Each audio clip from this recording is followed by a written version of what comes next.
And as I told you, I wanted just to hint on something of the Wiccan holidays. Okay, the Wiccan holidays, just to open our eyes, just to make us know, just to make us learn, so that when we are praying, okay, so that when we are praying, we know what we are praying for. We know what we want from God.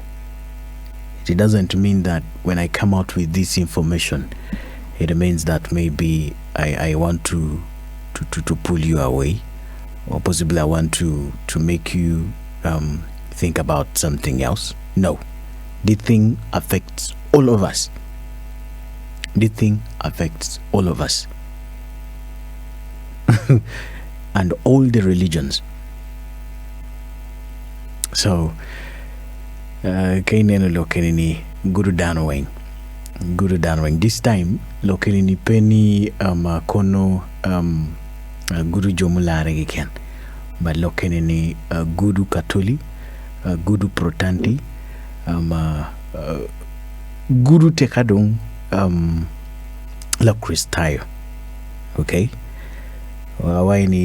Let us try to be a little attentive so that we can see how we can learn. Okay, now I just want first of all to thank God for leading me into this, and I hope it will help us. Okay,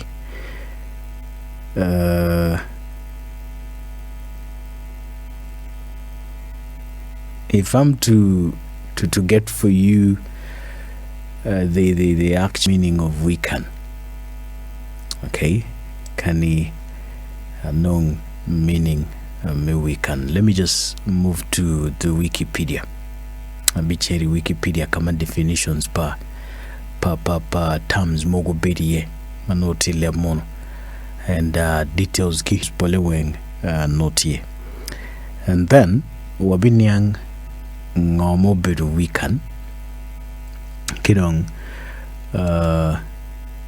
ngoma Wiccan holidays obedo totally nino me yueyo mano ki setting apart chalo Wiccan holidays chalo in la Christa iramo ini nino mogoma kikwera ya mwaka kimwaka. Yes, chalo kono Women's Day, chalo Easter gi, Karamagi, kono yes, iningeo nino mogoma gikwero, and dano timu celebrations mopoleta na mobiruti guano rim ngo ji mopoleta. Now la windradio megane obibedo specific.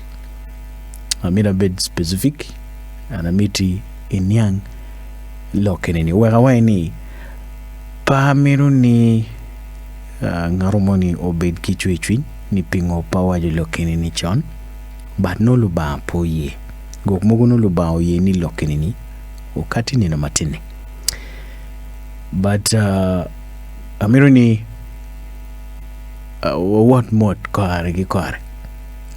Now Wiccan ketung chel jomkene luoni Wicca. Okay, Wicca, no and money paga. So kawa checking ngomobiru Wicca on your Wiccan. Yes, let me just check the Wikipedia. Wicca is a modern pagan religion. That is in short. Ubirubena chalo dini. But dini pa ka ile maramu nyang mabe munyo maramu wani dini pa joma pe woro Yesu Kristo. Pe ye kom Yesu Kristo. Okay? They're just pagans. And now if we are to go into other details, you'll find that there is a lot under this. Okay, so Wicca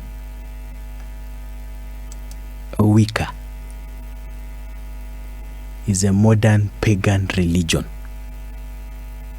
Enoni beruchalu dini mukane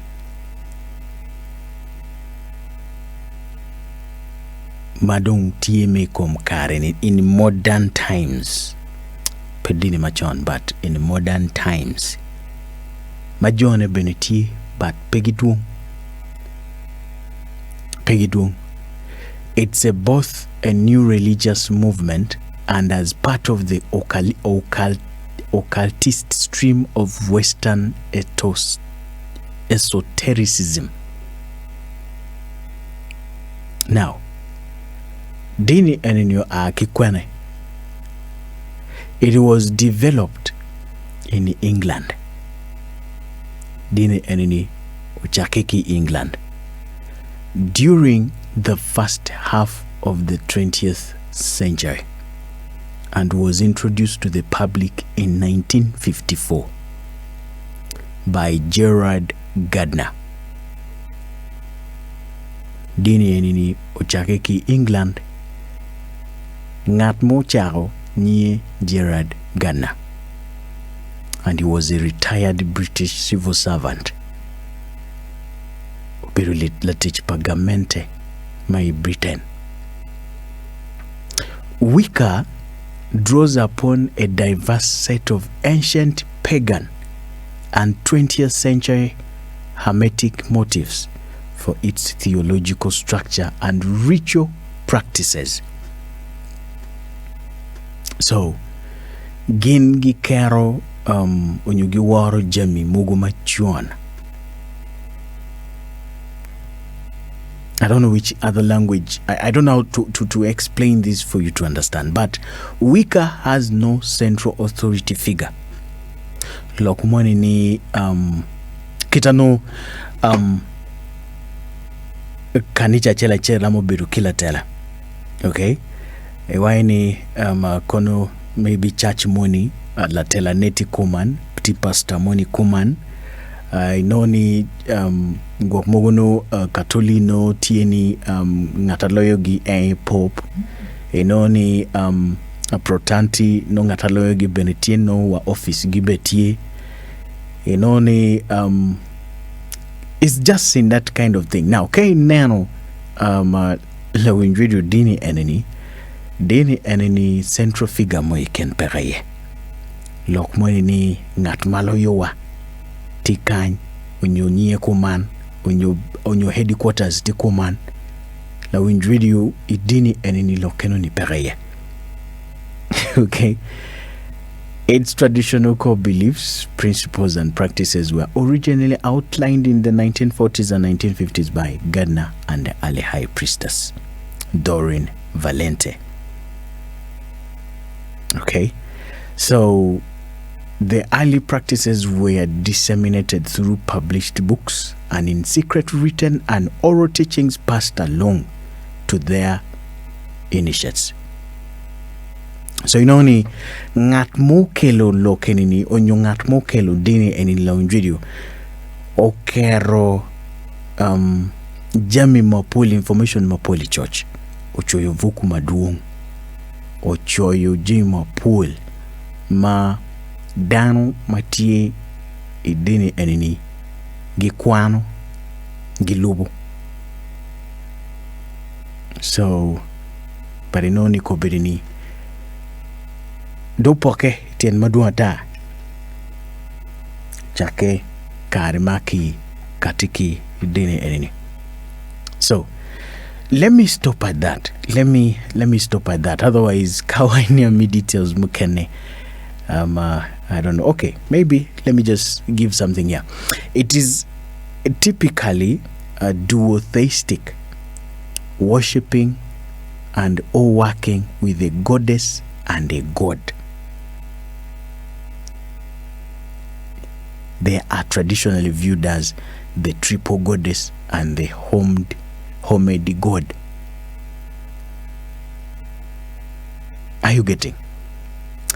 Pangeo kachedano tinianga, but the cycles of them and commonly associated with the goddess, a female deity, and the cycles of the sun, seasonally based festival known as Sabbats, and commonly associated with the horned god, male deity.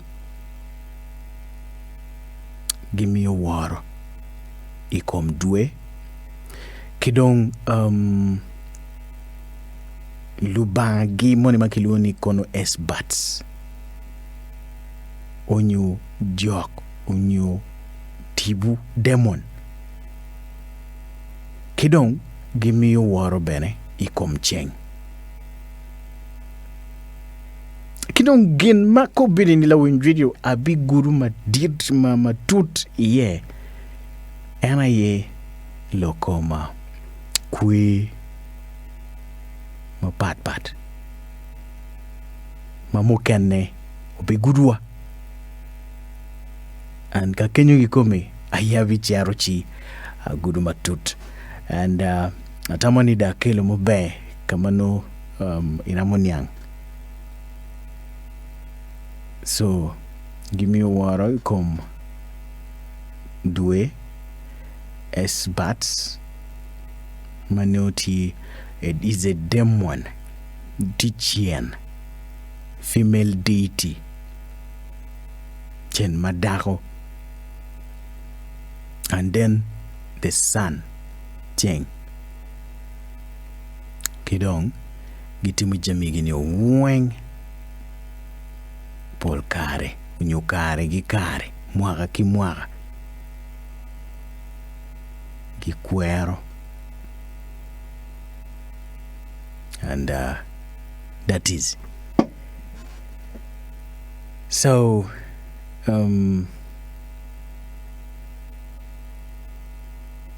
it involves ritual practice of magic, though it is always not necessary.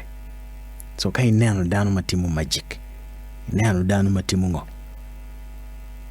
karabeni chamo kene pegubi wachi. But pole weng no gin weng ti kom religion enini. Now, lawin video ameroni wanyangi moma no kaine. Okay?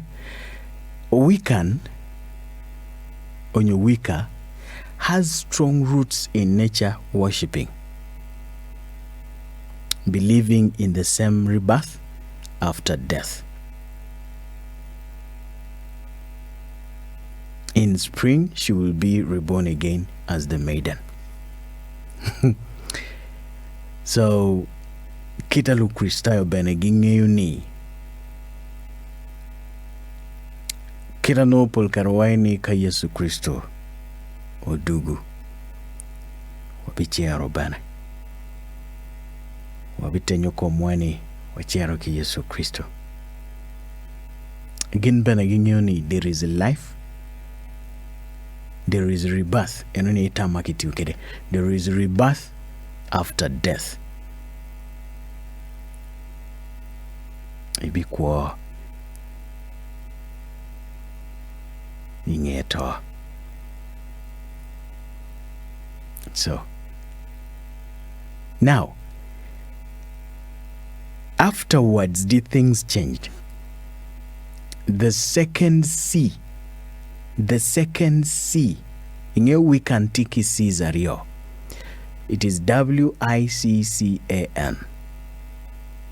Now the second C, Johnny Gukwanyo, because there is a lot of developments here and there. Aminoni lub loka ni mabela winjudio ati terone mot. Aminoni inyang iwin inyang mabe ati terone mot. Pamira rune. The second C was added in the 20th century to shift the meaning to witch. Menu ajwaga.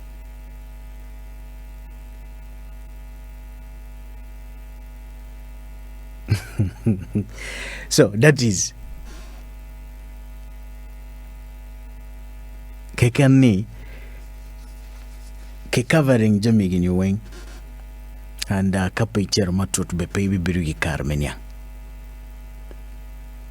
So okay, searching information any kitero chalongo obiru dini.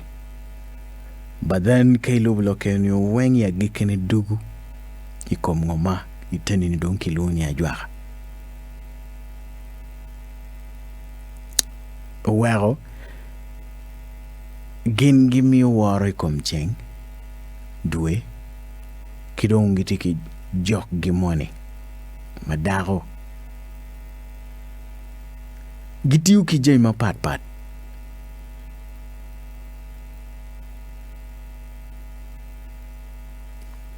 leaves different kinds of nature. Waro kay tiaro abora jwara kimini jay mugu yen ma pat kwanyo pot ngoni kitimu ngoni kiwachi ni kono chitimu ngo. This is all associated with this. Okay, it is all associated with this. Now in video mewaro religion eningene ebinoni ti companies mugu madonko bedini tie magitika pushing ento one chalo dana wabineno mere gimoni, and it is just like entertainment. Wagami example in video watiki company mayubo film mati America koni bi winyo details e kamoni inoni gindong gitika gin bena gitiki ni yei kom jami egini and guyubu films maduong mano gitika depicting gitika nyoro gitika katiki lock matie ikoma religion in makiloni Wiccan kidong ngoma ajwa hitimo yune lock maramo tich kirimo bay le maramo wajo kirimo bay wakini bidgi karmeniang kin films egini law in video aramo wajo I can mention a few madutwale kai neno bilogo watamio polkarawani kai neno vampire film moiken kai neno zombie films moiken egini wengtika pushing ikom religion egini but gitika logo tampa dano mot but one wanero mere chalugi mumati entertaining. Tifili moma kiloni Hulk, tifili moma kiloni Wolverine, tifili moma kiloni Dr. Doom, tifili moma kiloni Loki, tifili moma kiloni Magneto, tifili moma kiloni Doctor Strange, tifili moma kiloni Thor not Thor, tifili moma kiloni Tony Stark, tifili moma kiloni Peter Parker, tifili moma kiloni Steve Rogers, the captain. Okay, and mukane koni bibirugi karme vunyane anini weng company madong tika pushing mateklo NIF company makiloni Hollywood aninoni kon films mukane ti manungo ti ki jemi igini weng ma jwa hitimo jemi ma magic duongi they are all fiction and inoni gikwanyo ki kom stories ma la dit mo chaho dini eneni ayukatikere. So I hope you're getting something here. That is why I told you kaiti lega miringe ngoma enti lego ne kiboluba kaiti lega pingarumani ngoma ini titimune mobe kaiti maiti dini money ngeka maini tiye mobe. These are the details I'm trying to give you. because ang'eyo ni chamo kene watimo because ma achiel wegiwa giti kamone, so wan bene wabiro pien gitie keno. Chamo kene watimo gimoni pien ng'aro mono timo. Chamo kene watimo gimoni because pange ukaonu neno film pa Malin. Film wani dokti achiel ma wiyo wilo manak. There is the Young Avengers. Minu biro film ake acting magali wariyo kabich. Egini weng tika depicting jemi madong kichoyo ivuk mala dit moyabo religion moyabo dini enini ochoyo. So you will find that as time goes, the things are getting complicated every day. It is a pagan religion. It is a pagan religion. And if you search the history, it comes up to witchcraft. It is magic. And there is a lot that is associated with it. And this is what I wanted you to know. I want you to know as you go for prayers, you know what you're praying for. You know how your leader leads you.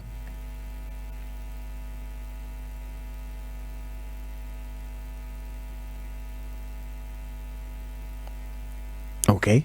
You know how the man of God is teaching you. You know how he gets the verses. You know how he gives you the scripture. You understand because you also read the scripture.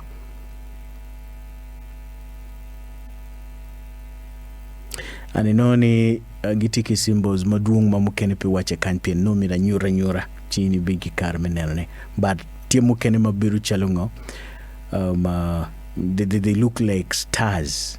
There are those ones which look like stars. There are those ones which like a triangle. There are those ones which look like a circle and inside there is a star.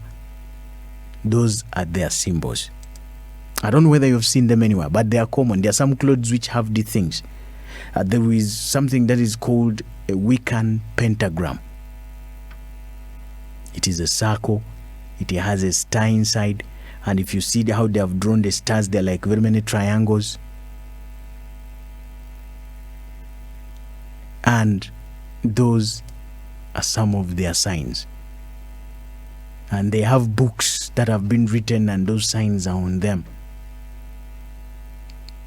Those signs are on them. Now,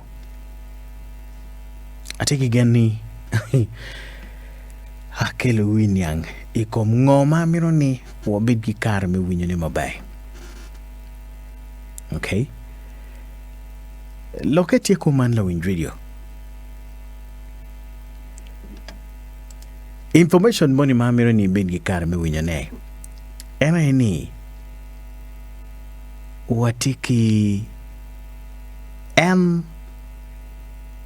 jo ajuaki wakdati kilokano ni ajuaki magiteka nyerwa lo kristayo magukaro kilokene ni guchiero kede i internet kanyero wan lo kristayo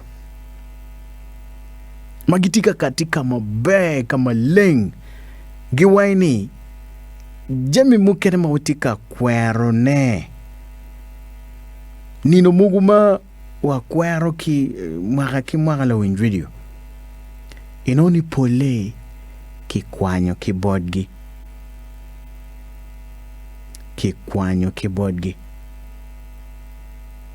and in owero bene jemi mukere mo watimuki ye pole no mat kimoro mero aneni ni wenti jemi machatan timero ne and wenki kelu menyweno wiwa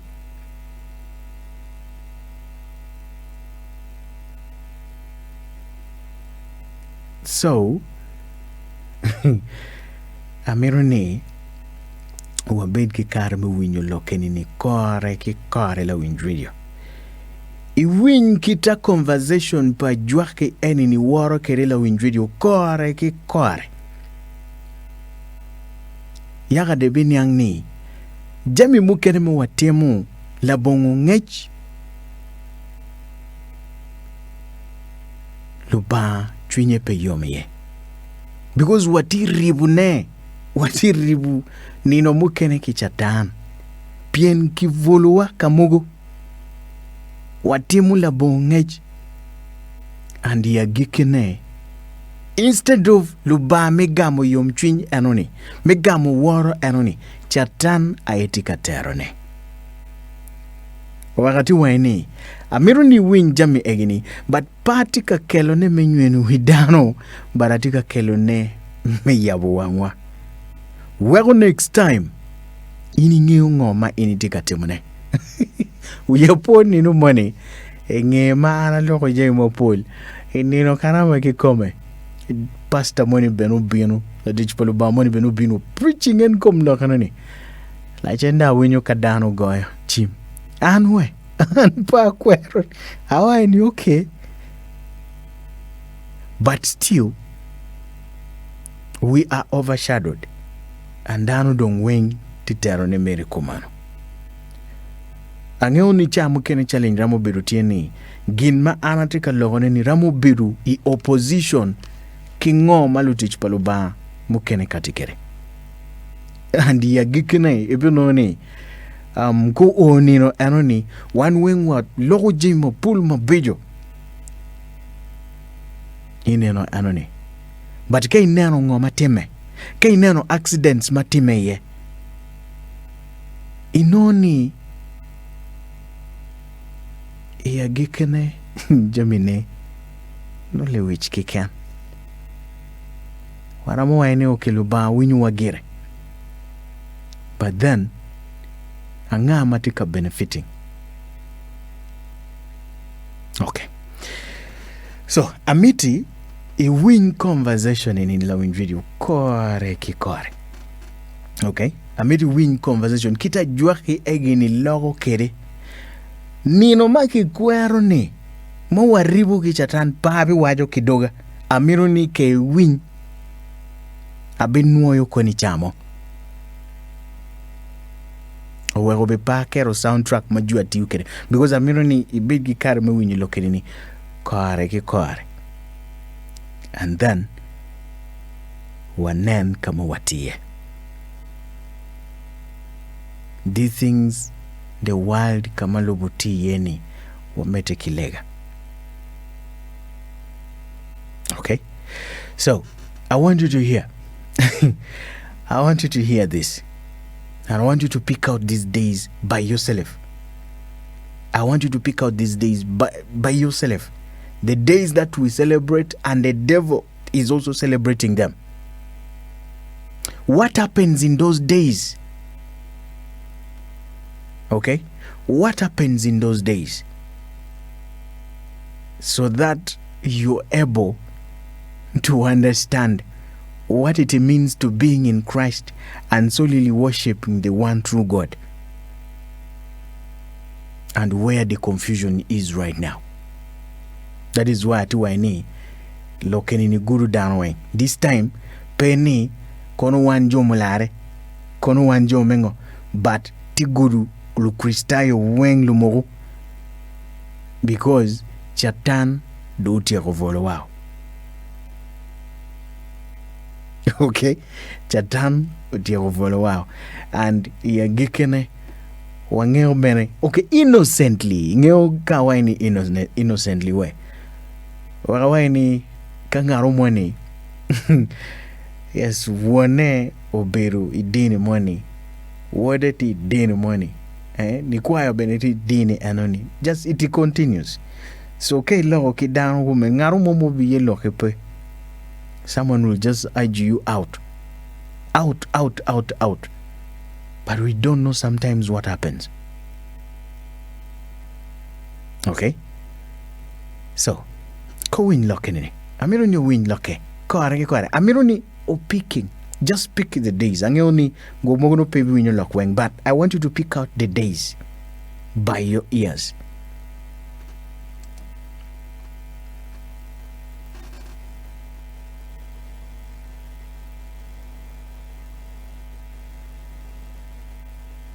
And I am Irish.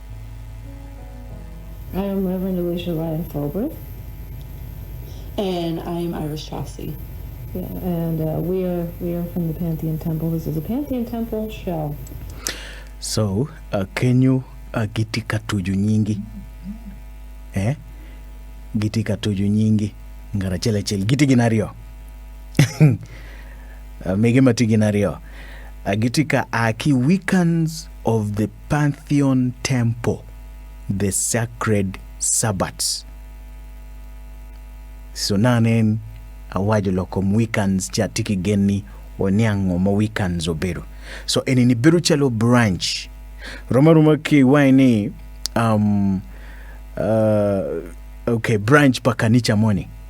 Pa mira waju kanicha mo iken pia. Ngarumo ni numo aberu kamiyo examples ochero darao ni atika lok marachi kom nying kanicha. So dana na timi examples. So Roma chalo a branch pa kanicha moni. So again Benagiti Wiccans, and that is the major word, Wiccans of the Pantheon Temple, the sacred Sabbats. So good to you. Maybe let me just try to take back and you hear how they will still introduce themselves. I am Reverend Alicia Ryan Fulbright. And I am Irish Chaucy. Yeah, and we are from the Pantheon Temple. This is a Pantheon Temple show.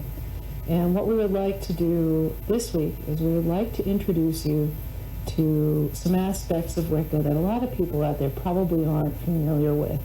So this is kind of our educational episode for the public. What do Wiccans do? So, lawin video loken ni gutero I internet. Okay? Aguchwalo memio wajo kamaleng giti miyo ne chalo fony bodano.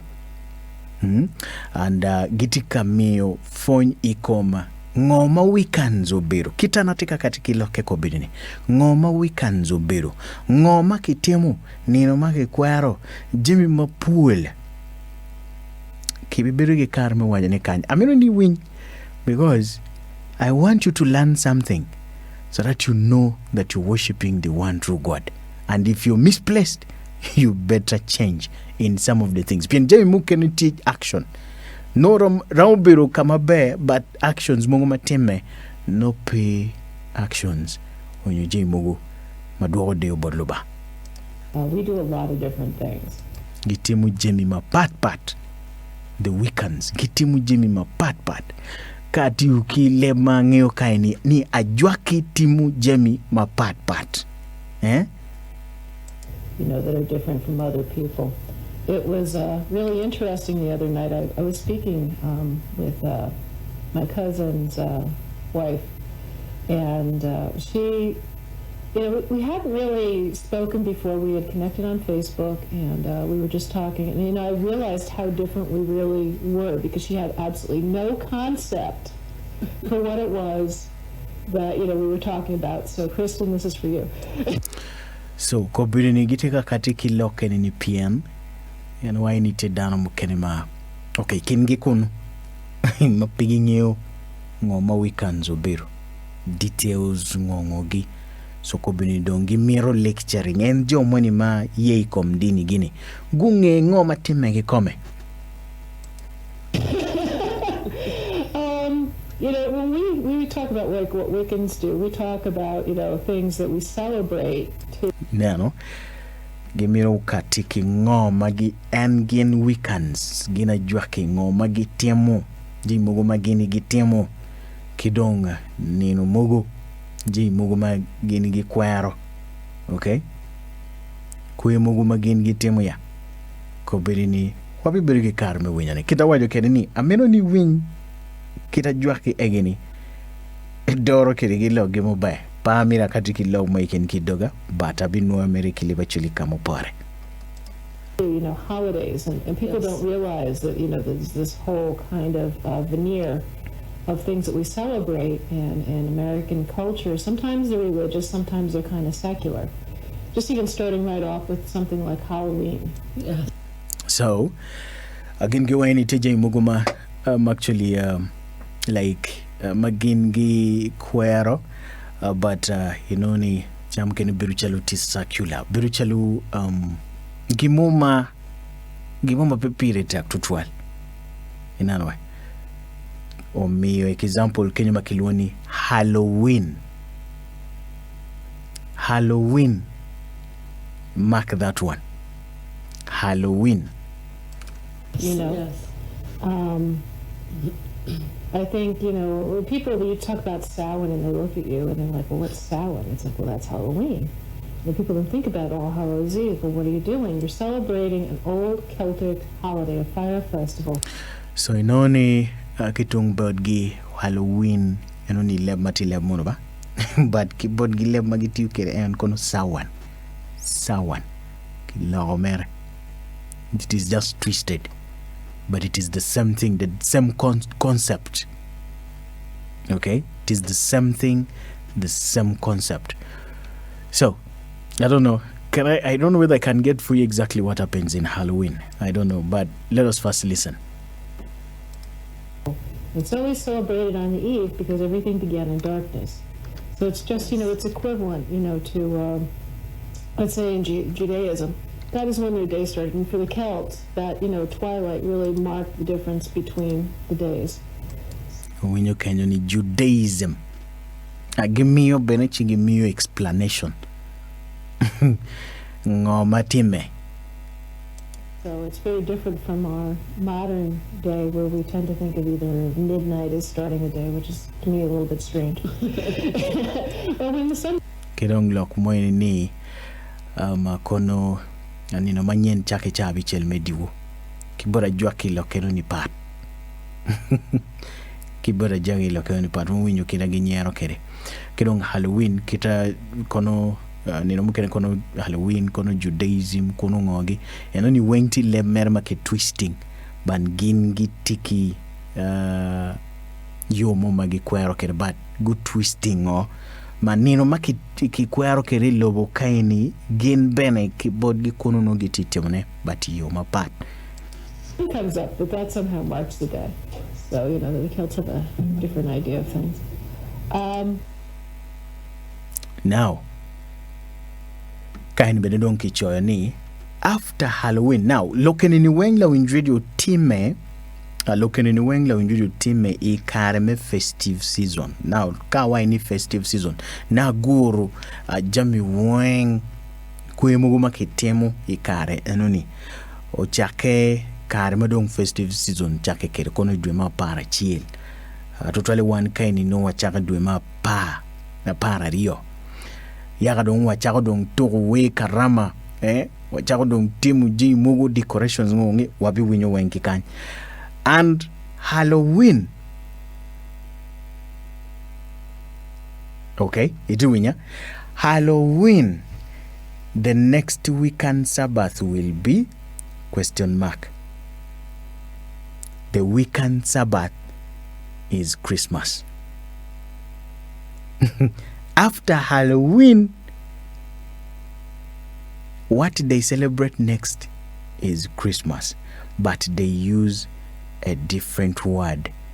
It is their Wiccan celebration. We shall get these explanations. We shall get them as we go. Realizing that we've got the Sabbaths, and then the next Sabbath would be... You're questioning me? Yeah, you. When can You know all this stuff. Yes, they do, but not on TV. when Yes, I know. Me too. We have more. Yes. But people know that as... Christmas. Yes. Christmas, Yeah. of course. winyo dano ng'eyo ni Christmas. Let me just take it back again. I want you to listen very well.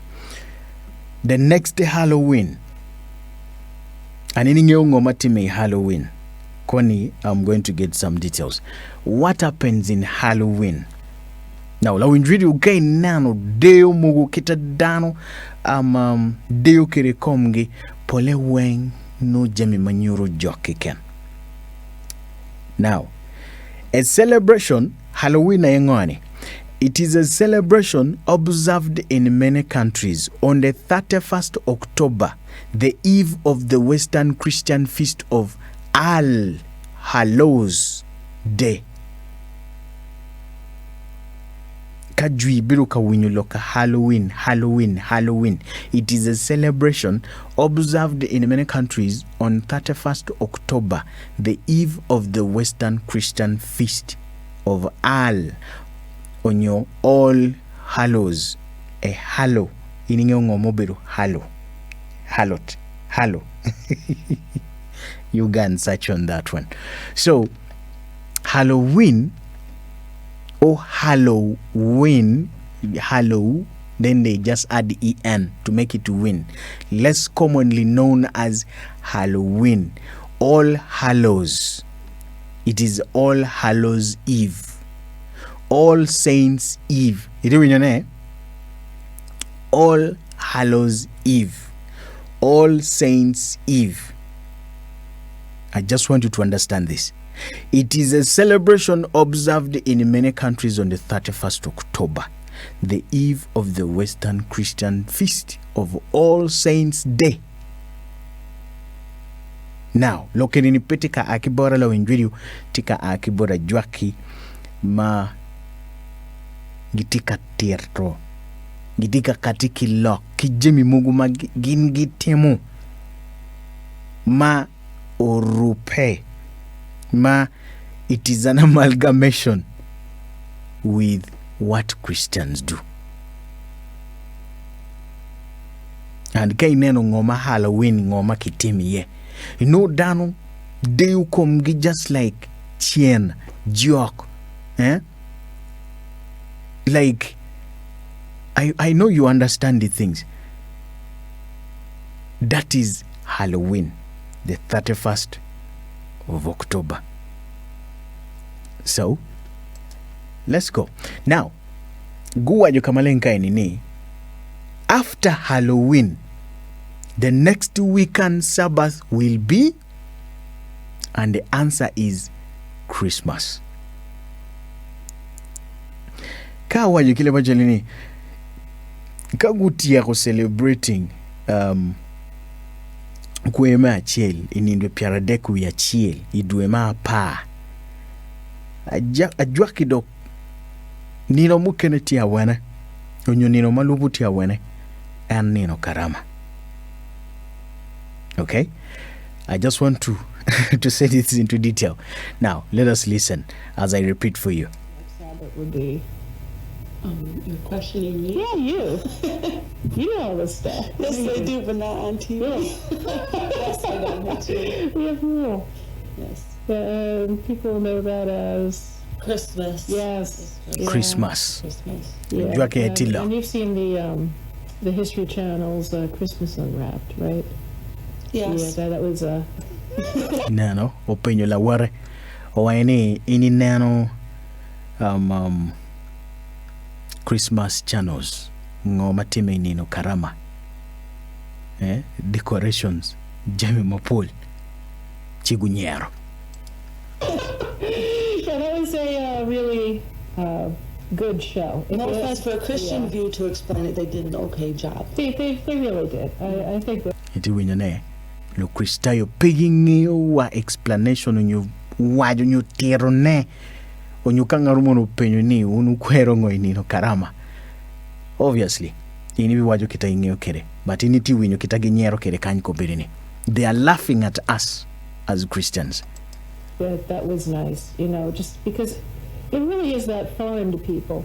So, that's one of the things that we have to do, be us and that are open, that are public in the Wiccan and pagan community, is we have to constantly educate people about what it is that we do.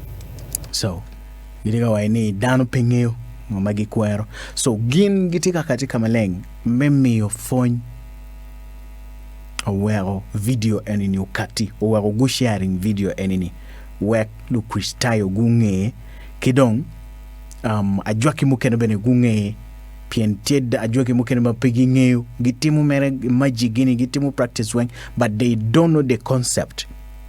So gin gitika kati memi yo phone wera poro betie kaini di la Kristayo kaini ti ajwaka. You know what you are doing. They are giving education to the community, to the masses. Just like at Halloween, I was really surprised over this fact. You know that the number one, like, selling costume many years in a row has been Wiches, and yet at the same time. Winyo, I don't want any bit of surprise. Chalo, ubirugina wora, chalo, ikare onyo nino me Halloween, minu nindwe piara deku ya cheli medwe mapa. Ano biru surprise ni costume onyo boma ki rogo poleno ki deyo ki yubu chalongo. I don't know. Unungeo kita joke biru kiri. Uneno films Nigeria mabe. Kita ki deyo kiri kita joke ruke kiri. This is ngomala meguniti wine. Ni ano biru surprised.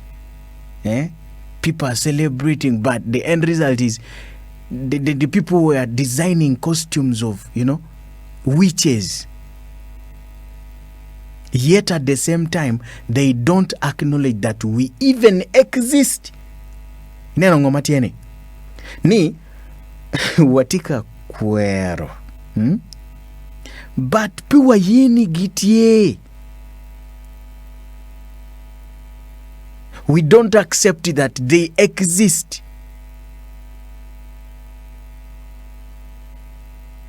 Ginigitika wainingo. Lokeni ni weng polimatika katini. Noti lokma ki choya. Ngarumono tamo chu choyo. Unungeo film moni maki kiloni The Wizard of Oz. It is like a fairy tale. So gitika wainingo. Dano pingyo ningo. Gitie. Watika kwero jemi mukene, but they are there. They exist. This is what the witches are talking live. And they are trying to tell us we celebrate certain days, but we don't recognize that they are there. Watimu jai mukene, waruke kitagi miro kene, watimu jai weng, watika depicting jami weng kita no gengu setting kere, but pewa ngeo, bepewa yeningo, gitie iloboni.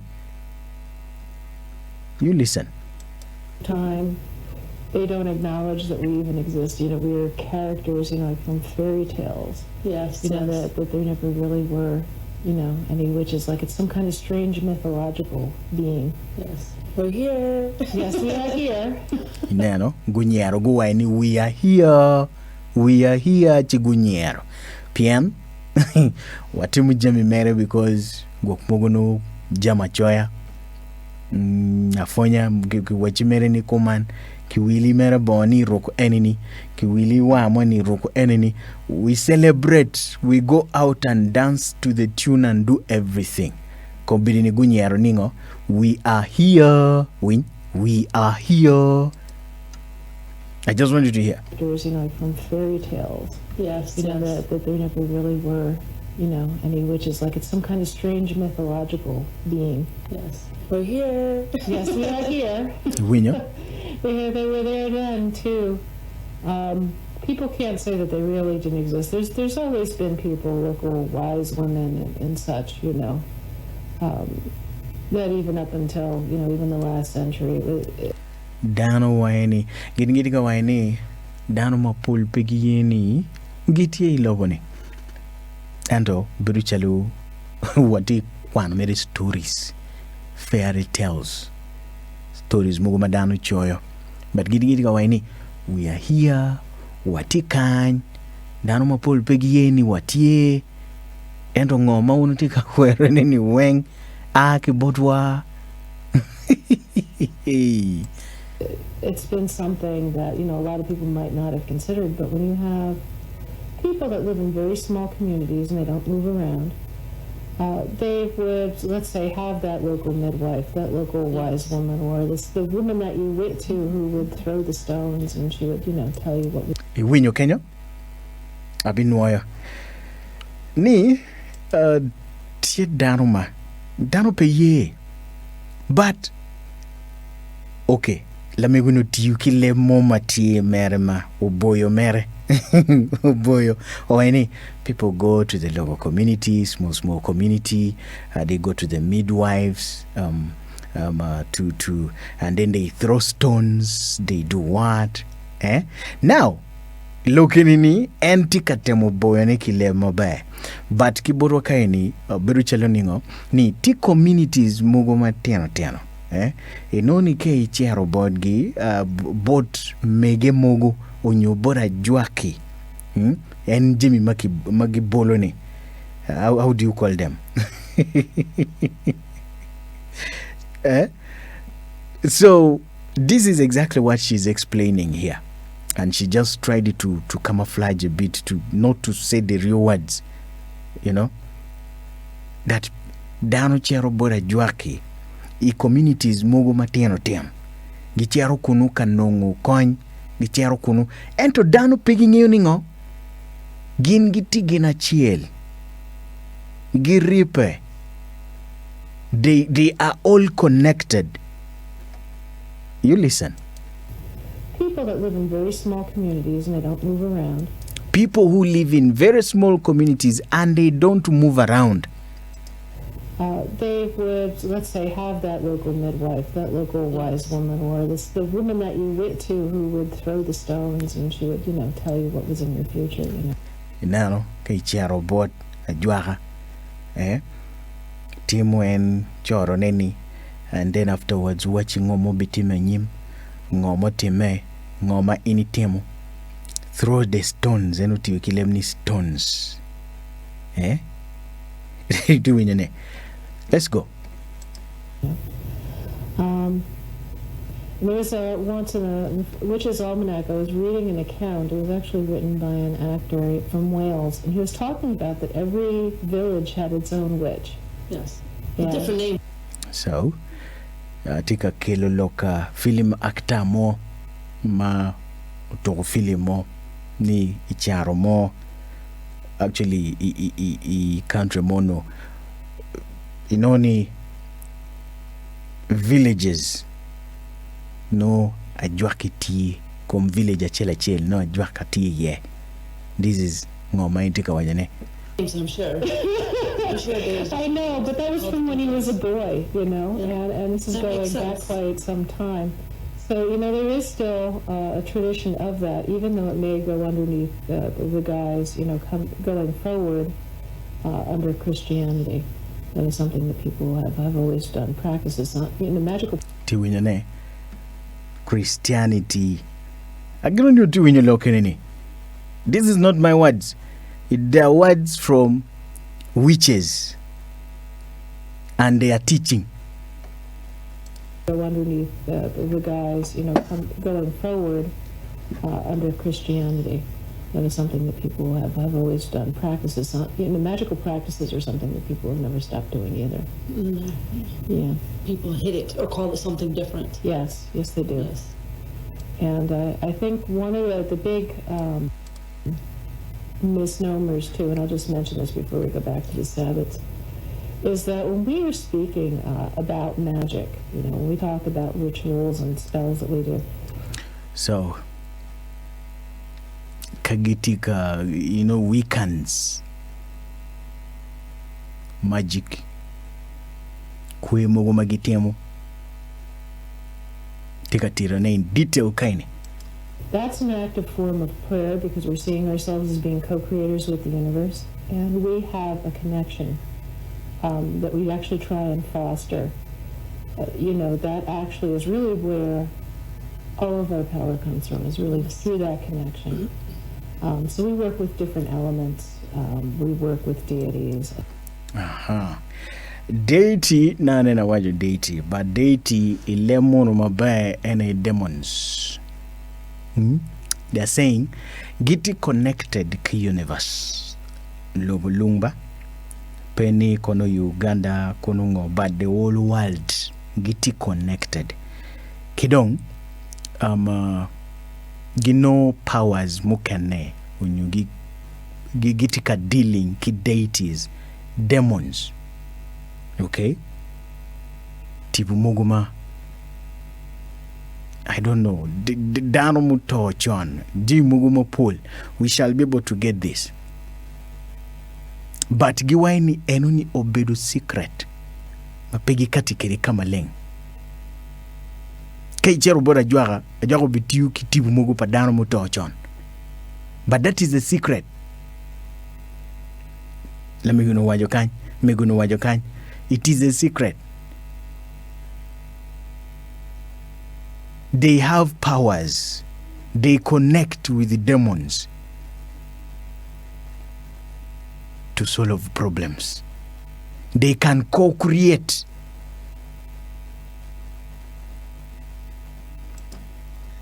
I don't think that that's a real secret. But we're not actually taking prayer in such a sense that we are just hoping that maybe something will happen. We're actually going one step beyond that. We're trying to work with it to actually create and shape change. So I think that's, you realize that that's really all that we're doing. I think that takes some of the strangeness out of it. Hollywood, I mean. Yeah. Good to you look at Hollywood, kind. How Hollywood? Let's listen to what they say about Hollywood. I mean, they've always kind of had a strange way of portraying things. But then again, Hollywood, to be fair, portrays everything worse than what it really is. Or they do things sideways. I mean, they'll do a story even from, let's say, the Bible, and then they won't even follow the Bible. Tiwinene, gikati Hollywood katiki stories, bari gitimu oluntore. Giramu katiki lokmati Bible, but giwajo the opposite. Ini winyo kita guwajo kete chigu nyero. Giwajo the opposite. Hollywood. Let's continue. Let me return it a bit back and you hear. Yeah, it is. Well, they do things sideways. I mean, Sideways. They'll do a story even from, let's say, the Bible, and then they won't even follow the Bible. No way. Wakati ki story maaki Bible, but pigi will Bible. No. You're like, wait a minute. That isn't the way the story goes. We do have 8 Sabbaths. So, kagaini ke winba. Gitiki neno maroma boro. Kwe maroma boro. 80 days that are being celebrated. 8 Sabbath. Let's hear them. That we honor in Wiccan tradition. And that was largely because of Gerald Gardner's coven. They decided that they didn't just want to do the 4 Celtic fire Kenyo tuju nying at mo chahodini oni. Gardner ko ngani. Nani na wajo pire. festivals. They wanted to do the solstices and equinoxes. So that was actually added in. But they come from 2 different backgrounds. So the Celtic fire festivals are Samhain and Imbolc. And then we have Beltane and Lunasa.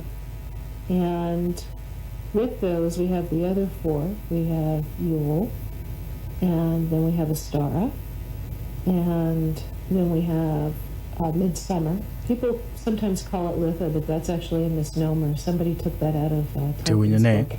A little bit of modern culture creeping in. And only giti wajo the most important. Penny tia boro kekenba, but they are the most important. There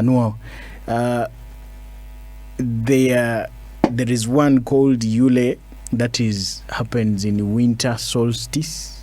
There is Imbolc and in Kikwerin in Indwario, Midwe Mario, and then Monikiloni Ostara, Vano Equinox. Vano Equinox. Imbolic la Winjerio Bero idwema Rio nindwa Rio kidong idwema Boro nindwa Rio. And then Ostara Vano Equinox enoni bedi idwema Dek nindwe Piruchel onyo nindwe Piario ya Rio. Kidong idwema para idwema bungwen menu nindwe piario ya chiel kinindwe piario ya rio. Kidong moni tema kiloni belten onyo beltane kai miro spelling ema ba. Menu noti dwe ma beach inindwa chiel. Onyo dwe ma para chiel nindwa chiel bane. Kidong moni tema kiloni litha summer solstice. Menu beru dwe ma bichiel nindwe piario ya chiel onyo nindwe piario ya rio. Kidong dwe mukene tie dwe ma para rio nindwe piario ya chiel onyo nindwe piario ya rio. Okay? Kidong moni tie kiloni lugnasad. Menu nindwa gene dwe ma boro nindwa chiel onyo dwe ma rio nindwa chiel. Kirong moni tima kiloni mabon outmuno equinox dwe ma bungwen nindwe piario ya chiel nindwe piario ya rio onyo dwe ma dek nindwe piario ya chiel onyo nindwe piario ya rio. Kirong moni ma gikene kiloni Samhain onyo Samhain onyo Samain menu dwe ma para chiel nindwe piara dek wiya chiel. Kidong idwe ma ngwen nindwe piara dek wiya chiel. So the 8 most important ones, most important. Okay, we go. And Mabon, which is, it's very interesting that the way that we have the solstices and equinoxes laying on top of each other. One of the key things that you have to understand too is it's actually very deliberate. You could go by astrology for the dates, you could go by the modern calendar, but really what you're looking at is places that are marking between times. And so gawaini iramo lubu calendar majuini mewa lubu ni onyo iramo teach ka astrology tamogo me astrology pangyo kile bacheli bad jomogo mabiro jama bira onyo beruchalo tujunebi maybe waini ceremony gimono be beru kuman ceremony it is just astrology. You just imagine, you just assume what is going to happen according to what you feel. But iramutich kinino majui bana kitaguwajo kirikana bero kakwano nino ne kiduene. So iramutich ki calendar majui onyo astrology chitirti kitanino ne binu kere. Just like when I was talking about it, twilight was when the day began. Those between times are the sacred times. Those are the times that, between the worlds. Yes. And that's what we honor, and that's what we work with. So, when we think of, let's say, Samhain, which people know as Halloween, what do we think of? Halloween, which people know as Halloween. Mama Benui. What do witches think of, or what does everyone else think of? Well, what do we think of? Just modern people out there, non-magical folk. What do they think of? Iti winyone, do duagoba, owaini, ko waini, openyo la wore, ni, ko waini Halloween. Ngoma Benui, no itamani nga. Do olo waini, modern people. Danu mawako kuno mapetimu magic. Ko oi Halloween, gitamani nga. Ngoma Benui gi. We nyansa any. Oh, trick or treating. Yeah. I think that's all they think of, isn't it? Candy. Dressing up in costume. Oh yeah, but that's drawing, from old, ancient customs as well. The Irish brought a lot of customs here. No. Customs, costumes. No dano tamamere, nam rook. Kirong. And ji mugo matime ye kenyo, but no tien loke ki come no dano pengyo. and they brought those too. I mean, they used to go from door to door asking for soul cakes. And that didn't even happen in America, I don't think, until late 1800s. Yeah, yeah. And that was just in small little communities where they wanted to. Ani kare oni ka Halloween o jaro no ti dano mo kene magi waro dogula ki dogula no gi penyo kono ki loni ngoni cakes mogu kenyo no cakes mogu tima ki yuboni so no ngaromo ni waro dogula ki dogula no te penyo ne amini win lokere ni kare ki kare ti win kama karama bitud kiye ki jey mo kene to have a festival, so they have people going around, go to door to get some food, go door to door to get some food, a little scraps everybody had to get together. That's right, and if you didn't give anything, there was some mischief. Yes. Now, Halloween, dano waro, dogula ki dogula, cake, jam, no iti penyu jam ko bodano ngongogi, and mischief, ni jam kane no kapemio, no ngoma time.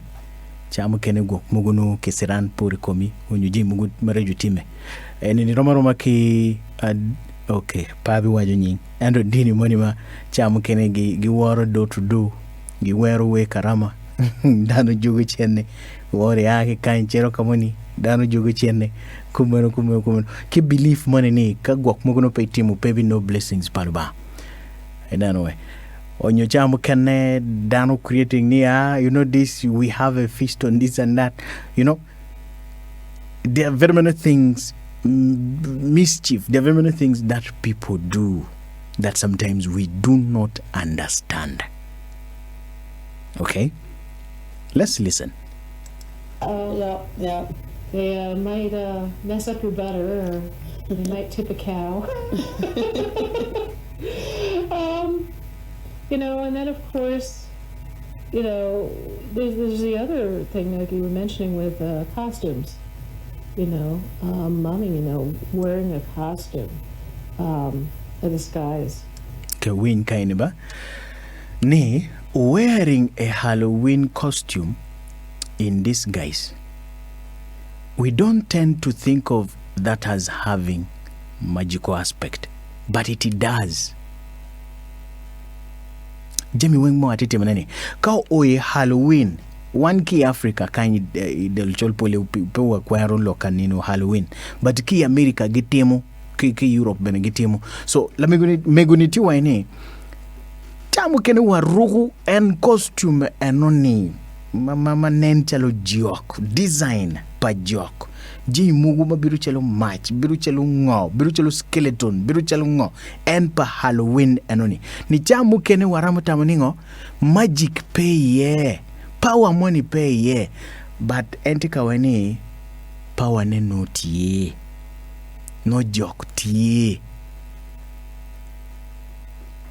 She's confirming it here now. I'm meeting ni Jomati lok enini obero ajwaki malemon waini de a witches magiti wajua ngoma giti katemune an lukristayo beneti katemune la bongo ngech.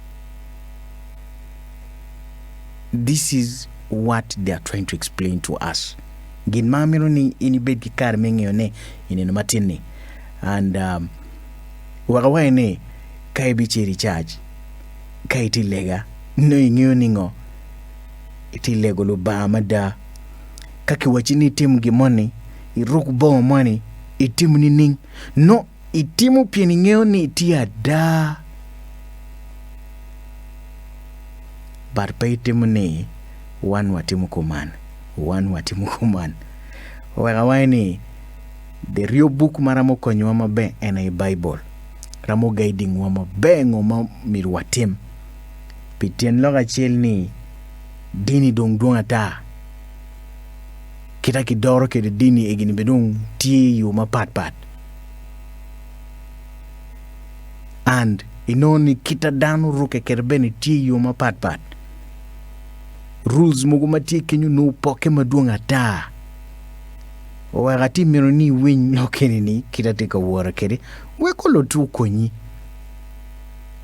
inan bene kama ini ti yeni ingi bene lubama ini tika wara ne ka dai ni kwano Bible chang yunu bibiru ki karme guiding na anena mi example films mugu waneno mukene katini lok palma but no ki twisting no jey mukene ki kwanyo no jey mukene ki timu opposite ajwa ki guwajo kany kore ki kore ma in bene ti winyane tamani power pay kenyo ai gini merited mere medeyo but no power tie anino ne ki kome no distance kita ini winyo kere kaini ni the place between the worlds lobo pa jok onyo lobo pa chatan ki lobo wama wati yeni no distance kine pebu so no power tie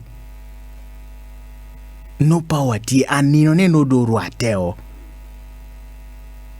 so no chatan pebu no powers egunitie no ti active wakati ka puyu wini pingo chamu kene accidents timi maduong ineno madon kay neno nino mo wakaro kini accident dana di dano makaro mi achelo to the distance between the two worlds is very small.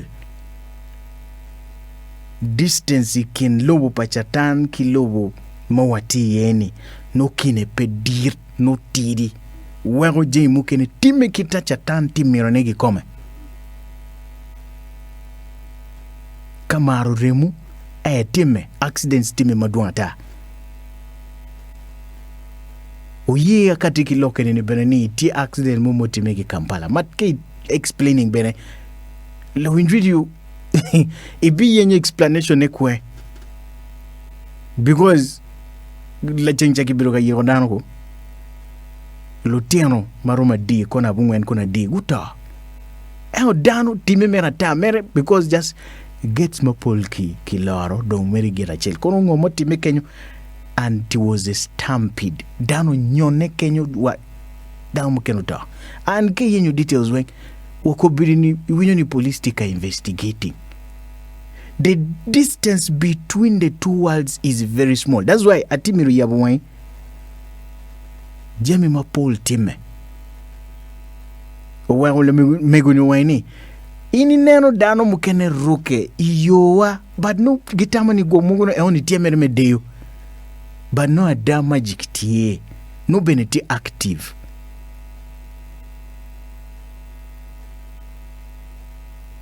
Okay, let's listen. DOD, Los Muertos, I think some people might be familiar with too, the Day of the Dead. It's the same. The Day of the Dead. The Day of the Dead. Wajo kidoge kenyo.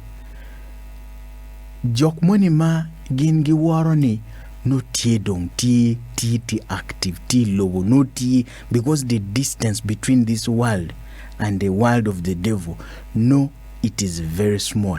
So jok money chiani magingi warani not active. So kak giti rogo onyo deo komgi yoma nen chalo chatan Halloween.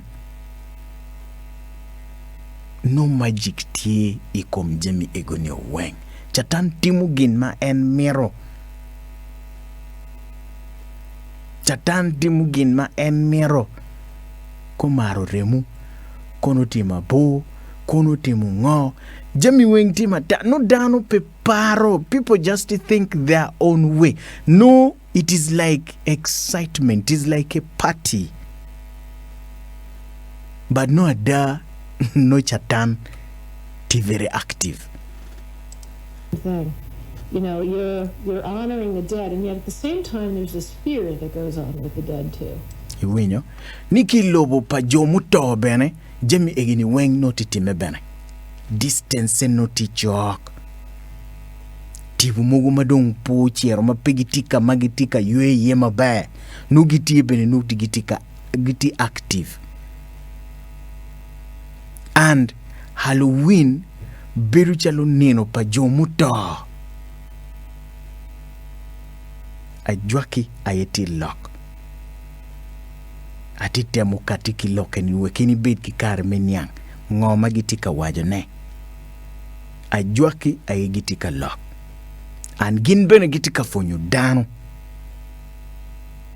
gunge ni karibeno ti ka waro gimoni kumani otiki nino maunu kwero nina di mwaka moni nino kwe moni mamegwa ti kuman and unu tamoni ti kuman nino mawatimu kuman unu no titimu kuman gimoni ti kuman unu no logo ni kuman I lok matie ma explanation ti ka waro kore ki kore. So some people, a short period of time, decided to wear costumes thinking that they would keep away. If they would blend in with whatever evil spirits that might be around, so they wouldn't be bothered. It also scared them away. Yes. Inano. O kamoma dong dano rugo mere enji manyuru ma chial pa joki kom gi mabepe gi paro gi tamaningo eoni mere ruk. Bene pegi luora ni jok no tiyo nyuramo riamo giro nyuramo timongo but giti free to twale kado oinino anoni no dano gujale or they don't care about anything, they're just excited. And in merity explanation magiti mione kom Halloween but nane na wane nge Halloween Sabbath magiti kede mukene ena karama. Okay, but let's go. Chin ibiniang kita jay mukene timme kede nino karama ge koma. It's camouflage. Yes, yeah. They didn't happen in all cultures. No, but it's we tend to not really think about historically where a lot of our cultures come, modern culture comes from, the things that we do. And, people say, well, why do we say that? Why do we do that? And, a lot of these things, they come from old superstitions, they come from old religions, and people just don't question it anymore. So, megunyo temo waini, kay nano te kwaro pa dano mapapat. Ibino ni polino aki en dini machuana. Ni yema no dano tikere choni kom jimi mukane. Aninoni egini wengti connected.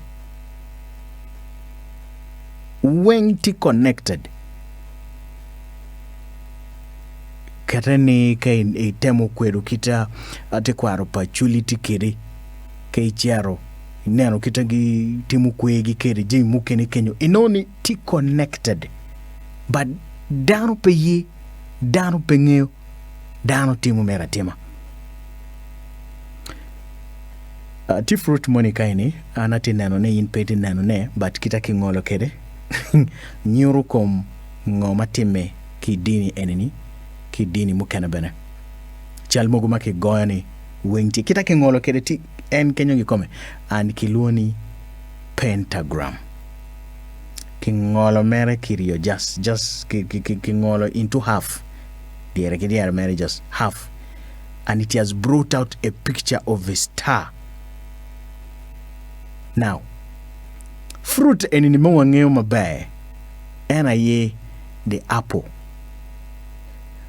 If you can go and then you cut the apple in between the middle, it is also part of this religion. There is a way they celebrate, they do it. Now, this is connected to... okay, let me first keep quiet there.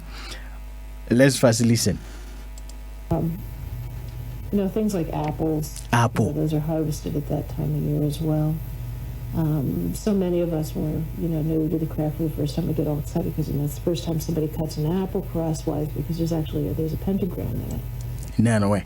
The apple shows the pentagram. Now, pentagram, ni pentagram ayongone.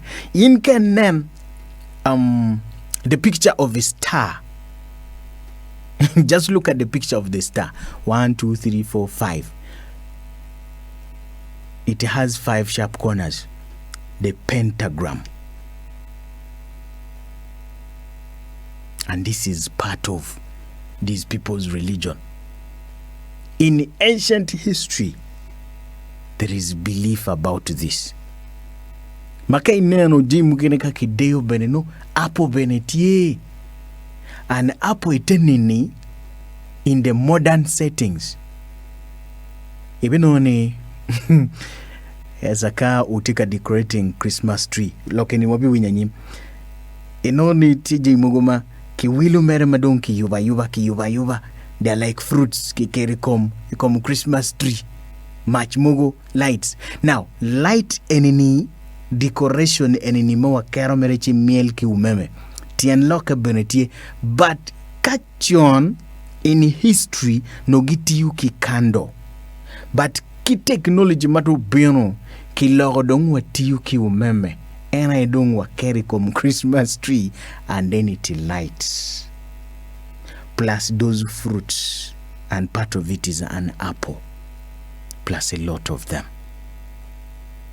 Okay, but when ten locket ye peki kero mere medeyo when mukeneti connected ki tibu pa jomuta mukene memago tibu moni marajuni.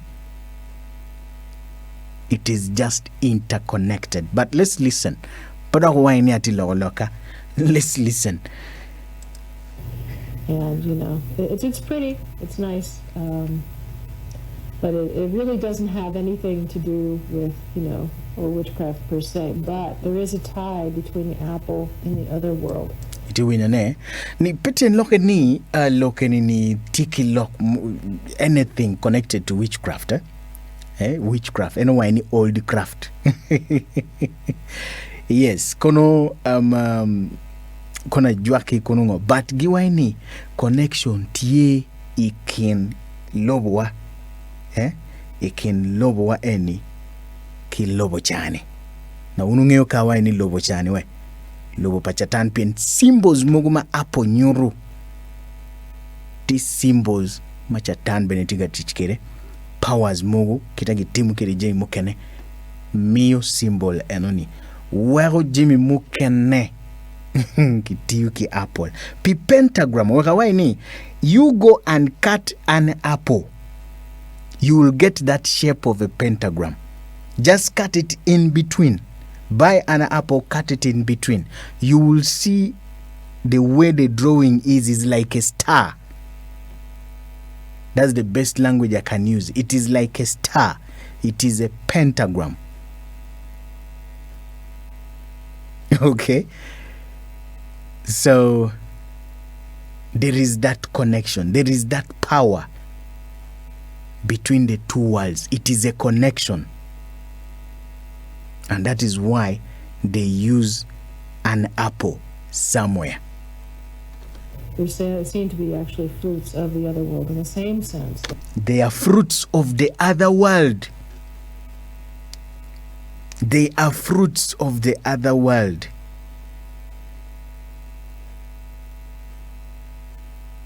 So, TJ mukene mo watikire kany, but Satan benetikire kuja. And in the spiritual, in the physical, kikuja bene is in the spiritual. We have it here in the world, but the devil also has it in the other side. And it has all the symbols that they want. That the pomegranate is. So, you know, so a lot of what we see, you know. It is the 5-pointed star. 5-pointed star. Or the pentagram. Can be found at the core of an apple when it is cut horizontally. But this is one of the reasons that many hold this fruit as sacred. Dano mapol giwaro and fruit nini makiloni apple. Nyigiate ni makiloni apple. They respect it because of that. It is a pentagram. And kai neno kita chal muguma ajuaki tiukede kai chero internet kwene weng biru chalo pentagram.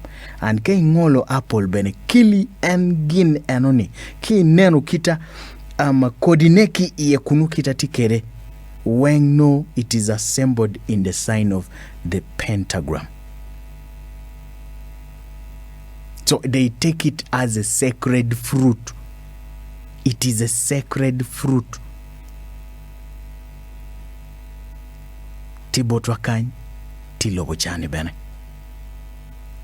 So nino ma Halloween ngiti ya celebrating no lobo wa distance pe bo tutual kilobo pa chatan kilobo pa jok chani wego ka ini bi ruke no powers eguni ti ruke noni jami won timme kita no en mero kede gimoy ken maini deyu machal ki gien weng no ti active PM distance kene no pe bo no power ti active magic no ti active ramoti mugimoy ken ma en mero. It really, even though we're celebrating it in modern terms, it really has very old customs that are attached to it that go far back. And then, of course, we have Yule. Okay. And what are some of the symbols of that? Now, kakeni in peti kaneno ne batana ti kaneno ne ti nyigiat mokoma le winjiri waluone pangeba bara neno mweni makiti ukere me Christmas tree tie and tien loke betie pingo gitia tichkere e Christmas day but menu kibotu walu kristayo waluoni Christmas day but gin giti ki nyeng mukere magiti ukere and giti uki yat anoni and tien loke tie aya giti ki abikwanik pian boraka nen and yen for you not seeing now gitiuki candles now ajwaki tiuki candles on your witches use candles because it represents the sun. Now kay neno kita chako kere loke ya chakine they respect the sun. They believe in the sun. Powers mogu aki cheng. So gi waro cheng bane. So ibe noni ajuaki benetiu ki candles me representing me chung kakango cheng. Owego kay winyo story David dwoki kom testimonies ma winyo kany. Abidwogi kom testimonies ma ke winyo testimony pa Morris kita ki kwanyo ke an ki gulu kan chochero wa kwene watung nebi inoni candles obirutie ma ki wile ma eno chero cho wilu ki chene ma ki miyo candles maduong. This has a symbol. Ke when your testimonies mo kene kama candles tiye weng. No tiye tiye, it is representing. There is a reason why they use it. There is a certain fruit called the mistletoe. The mistletoe. And then kitere kichoni the goddess. Candles they represent the winter sun. This wakawai need the Christmas tree mo watiukere ewa ne leb ma dano nyang mabe pian ki leb gi onyo ki in the scientific language tree enoni kiloni the Yule tree. Kiloni the Yule onyo Yule tree. YULE. It is for renewal. It is for renewal. Now, la winjuri ka juin penyoni in bene timu ticha jwaka dong tini miringe an. Tini miringe. So, the Christmas tree, leb maini bini yang mabeka wa ni Christmas tree, but the scientific language or the name they use is the Yule tree. It is used for renewal. Candles kay neno dano kero candles but the neno modern way one kind what it teach kingo these Christmas lights madong tiuki umeme but chon mano Christmas lights any pere no dano tiuki candles and only stands for the winter sun. Now there is another tree and the fruits, the pine tree the pine tree bene kitiyu kere machamu kene kapeke kwanyo the yule tree jomu kene ramo chero kwanyo pine tree gitiyu kere me decoration. That one is for healing. Mechango. That is what it represents. Mechango. Another keichero bot jomatimu habo drugs. Jomacharo habo medicine. Pine eninitie kenge. Matiche betie. Makibi weche bene kono chango. It is for healing.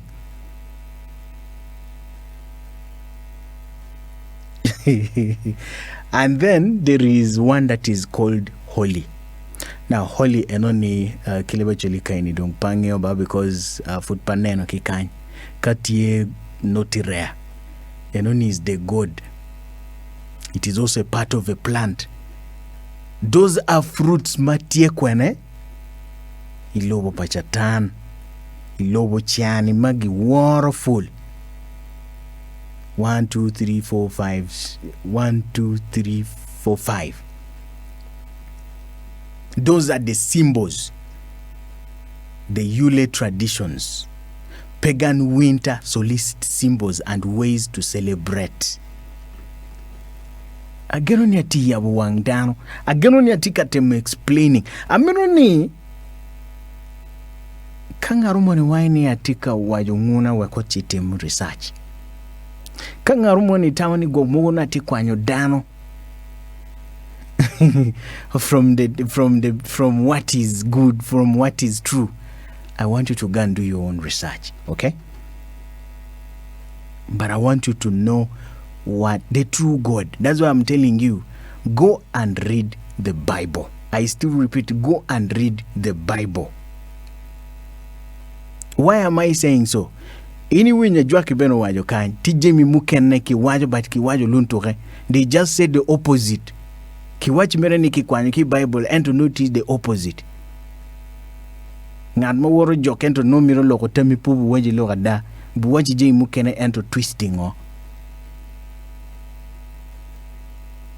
Bu wachi baro be twisting o. So this is it. Let us continue. Wametu wa win kong lok mukenne matie.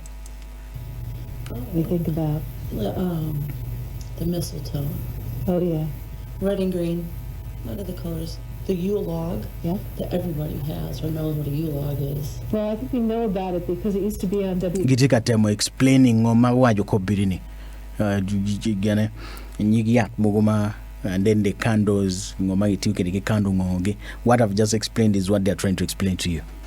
PIX every year when we were like in New York and you have the little burning That's Yule right, log. that's right. They used to sell them in all the grocery stores. Yes. You don't see them quite as often, but No, they used you to sell don't. them everywhere. Yeah. And now I laugh and if I see somebody selling a Yule log, and I'm like, do you know what that's for? Nano nigi nyero bene cha mukane. Neno watutiki watimu je mukane and they laugh at us. These things started from them, but we don't know. They laugh. I'm gonna know wow Jamie, watimu mere watimu. Yeah, actually, our little Yule log that we use in the temple every year. You know, it's funny. Gitiyu kere I temple mwaka ki mwaka. Jamie guni. I used to go to church because my father was a Baptist minister, and we used to sing Yule songs at Christmas. Yeah. Now, unungewe karama mone makiluone Yule. Now, lok mukeneme Yule ni. It is karama. That's a different word, but it means Christmas. Unungewe moma kiwero ni Yule. Entika wajone kobirini. Ni, we used to sing Yule. Key bracket kichoni Christmas.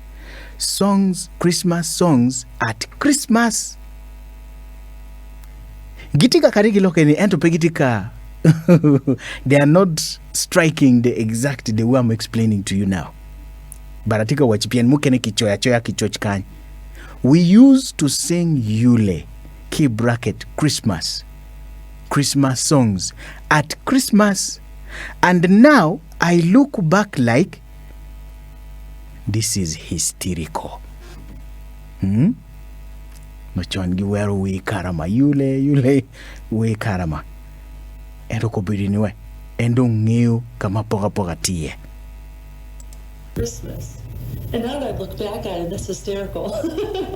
You know? Yeah, it is, you know, because some of the older songs, you know, they're still, they've got the pagan overtones. iti winyane now ajwa ma did dong tiwani. Of course, some of the old songs, they have got the pagan overtones. Deck the halls, I think, you wear chelmo, with the holy deck of the halls. They changed it with the holy, but meaning it maroma. Then there is this one called the mistletoe. The mistletoes are very sacred. They are herbs, especially to the druids. So tiwe mukene matiki and jami muguma ajwa kiti yukere. But kilo mere manok me bero Christmas song. Ma la mi wini wajo. Chi ajwa ma dit bo chwaro. Chi do omero ni the deck the halls. You know, deck the halls with balls of holly and the mistletoe. With the holy. Mistletoe is a very sacred herb, especially to the druids. You know, we now think about kaini ebiti makijela winjeju kono nino wati kano nino NT TV station na nyuti mobile but ke ye don kitanatika explaining kirikere kaini kikelo irachial pa Christmas tree and kita wajo kere nyigi yen mogotie en loka apotie jay mogo but artificially ki yuba but tika nyoro.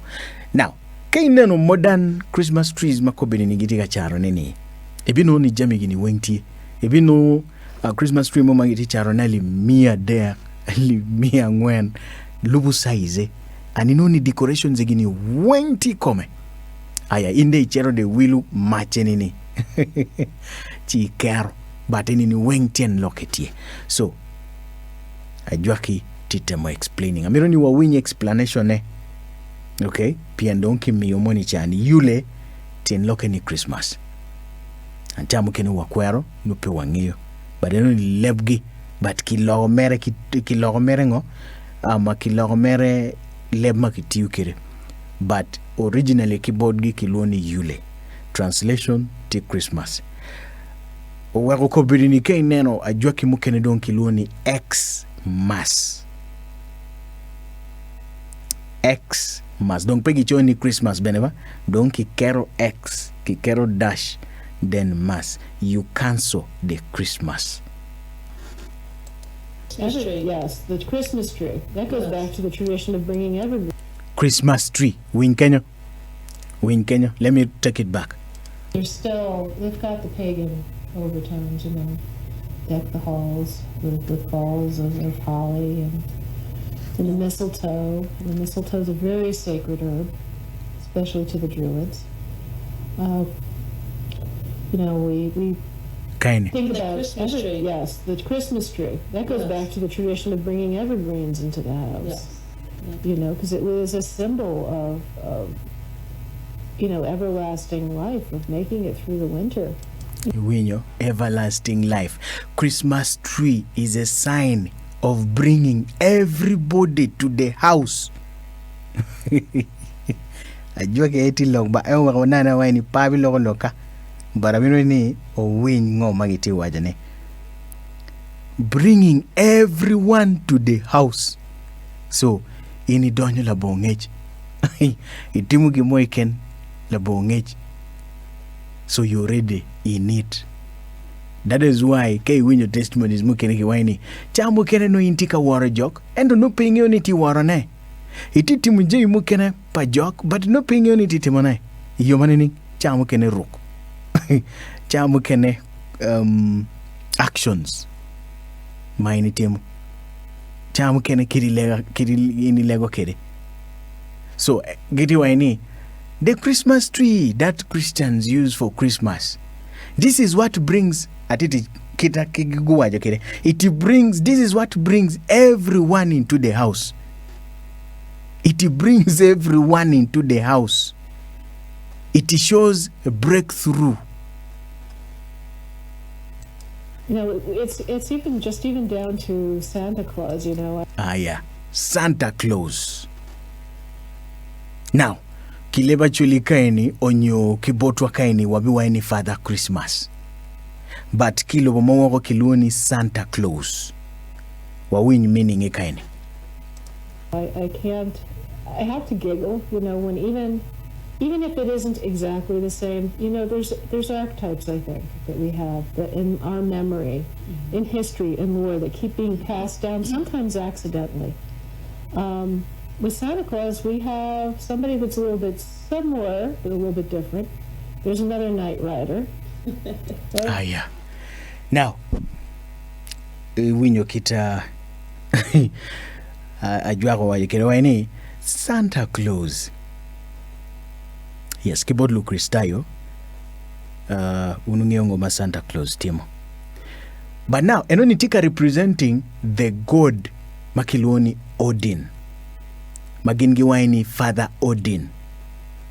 Father Odin enoni is a Knight Rider.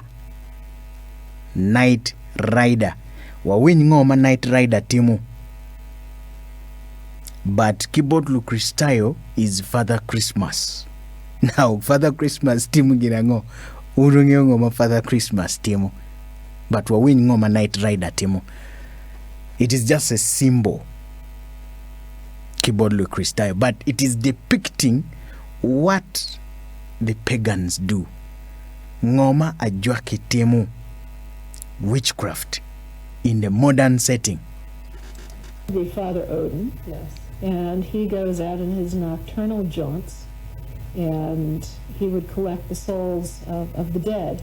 Inanwe, en waro tutwale idiwo, no tika choko, no tika kwanyo, tibu pa jomuto.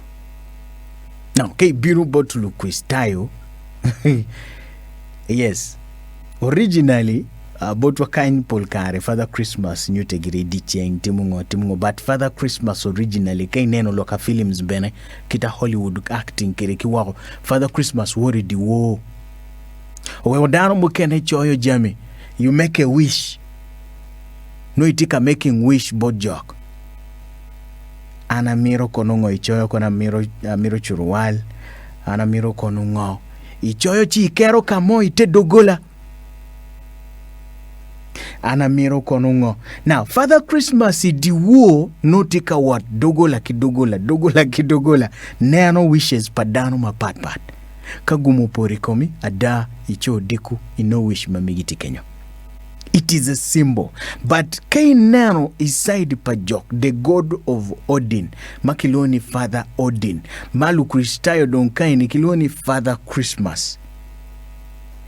And originally ikit machon ma technology football bini ye ma football ki umuangwa no en waro idiwo kita Father Christmas bene kilobo muke no waro kere idiwo no tika kwanyo tibu pa jomuto chero ke gi eno ne explanation matikany la wind radio wamete wa win. That would actually be the wild hunt. So... The wild hunt. Okay. Not exactly, you're not expecting anything underneath the tree. But he's also, a grantor of wishes.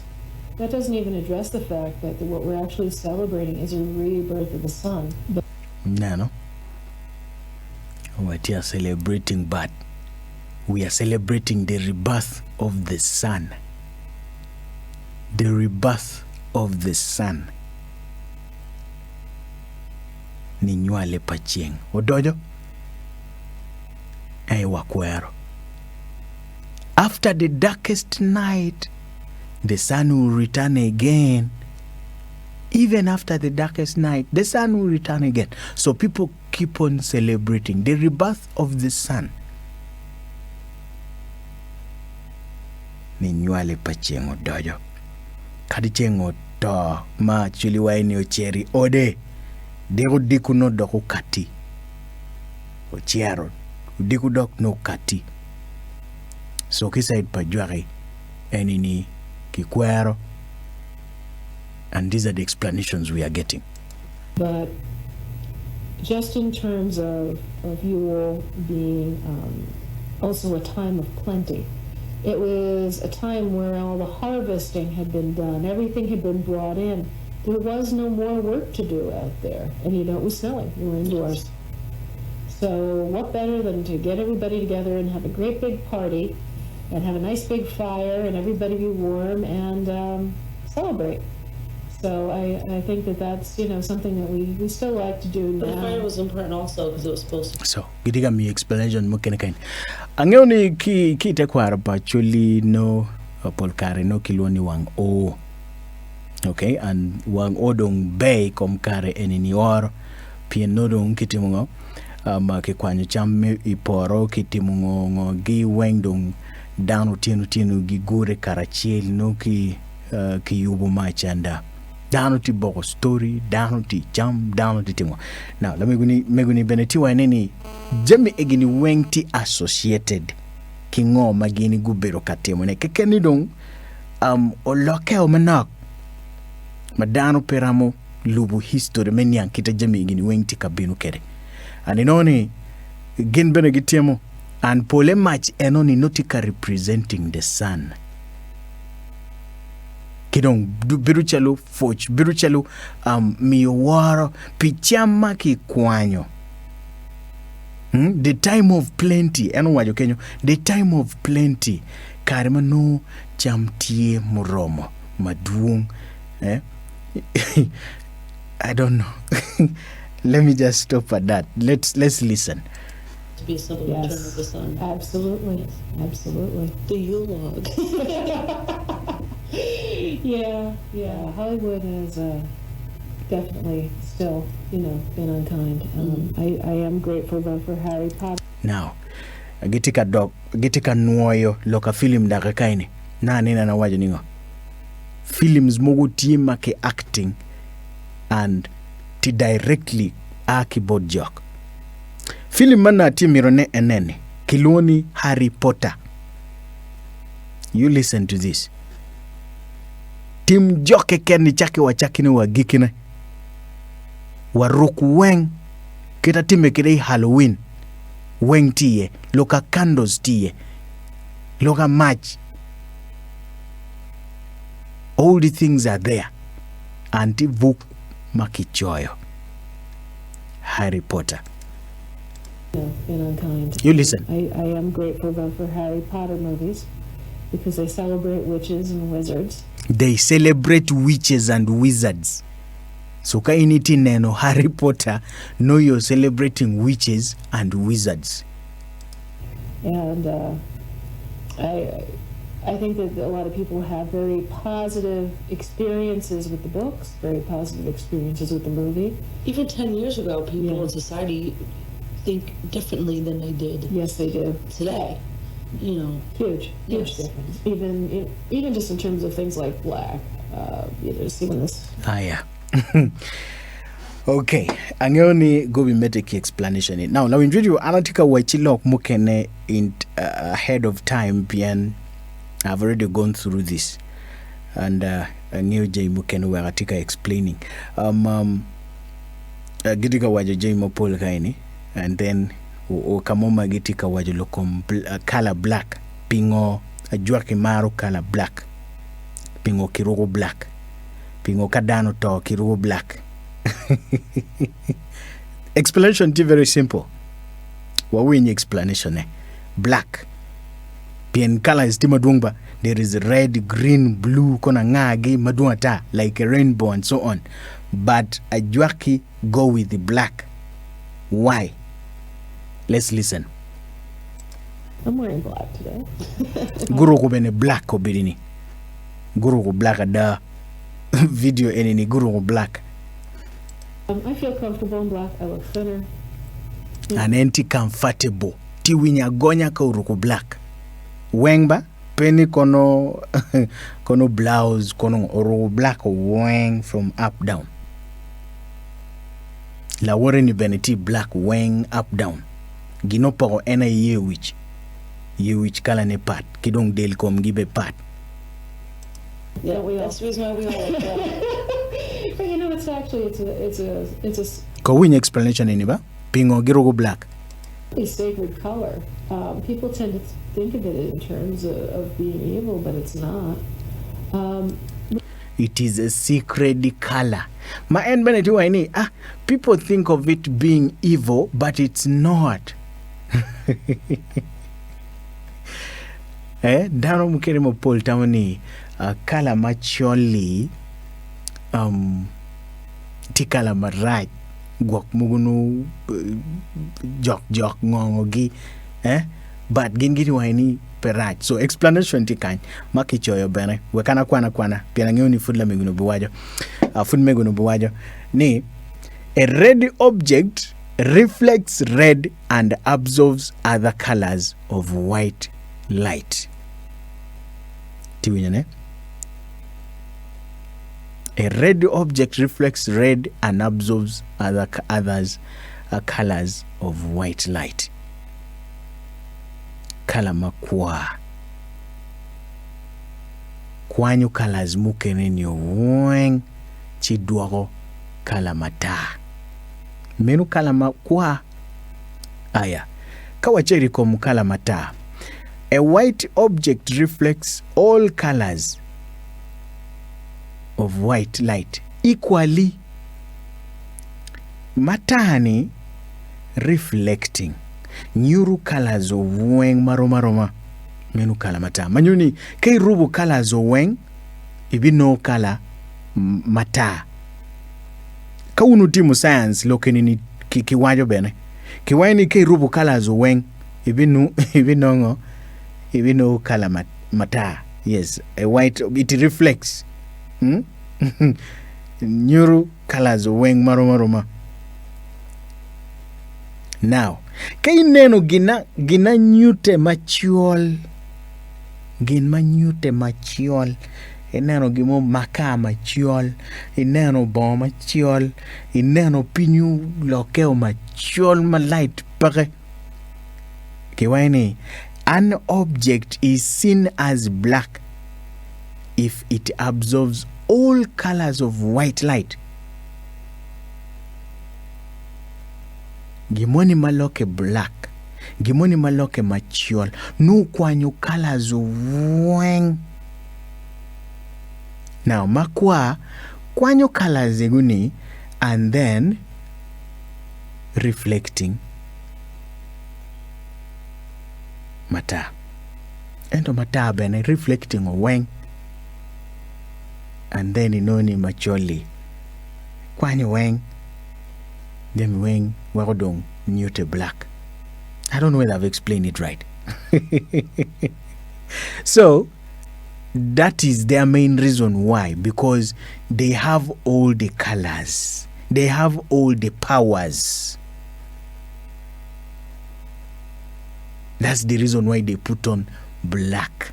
It represents everything.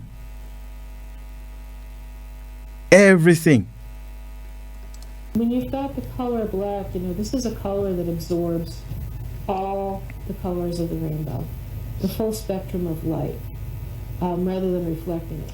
Yeah, it's almost like black is a power color anyway. It's a power color. It's a power color.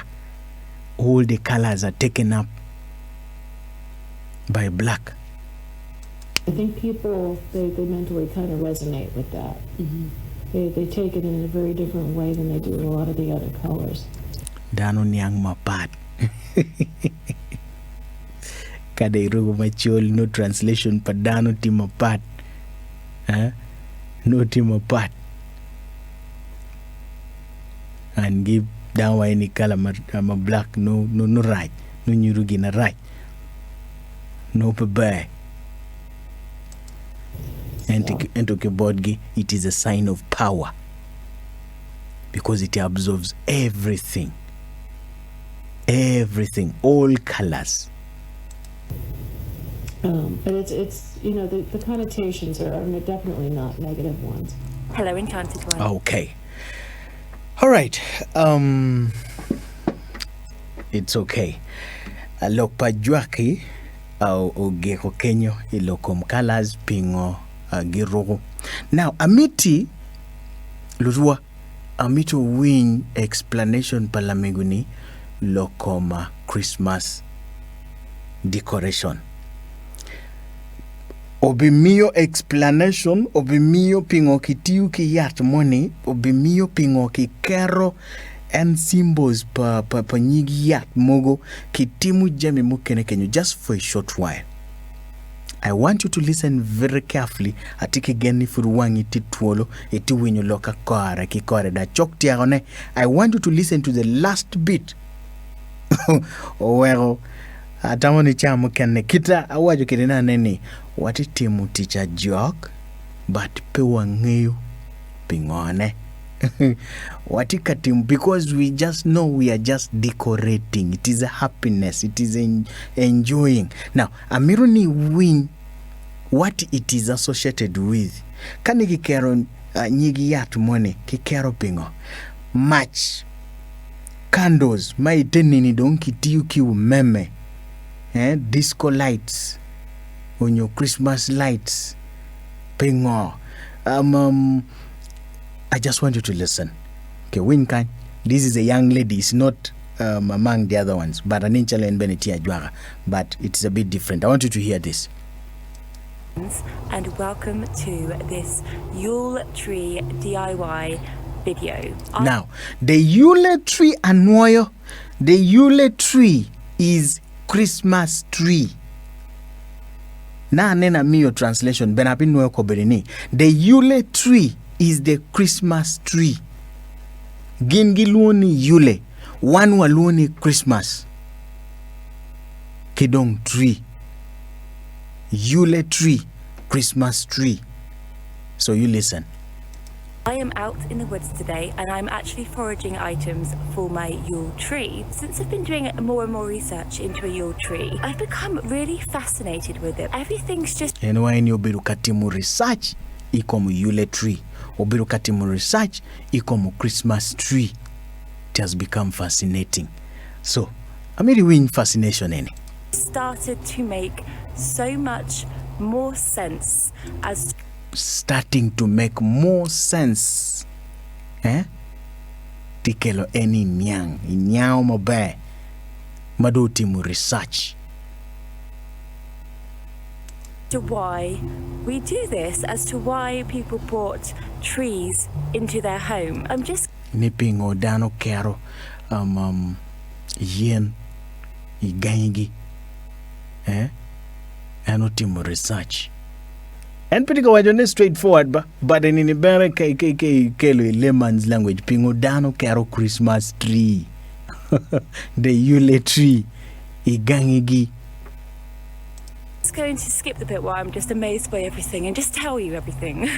As you know. So, endong owaini lokeni timi yomchwin. Uyomochwinye. Dobi wajo gi moi ken. Ubi wajo gi moi ken. Makwaro lok. Kodi teacher nini onyo kodi decoration ni maketimu pingo kichwalo jimbi gini wa gang pingo ki ton yat mo chi chero ki decorating ki gang Yule, the Yule tree, the Christmas tree.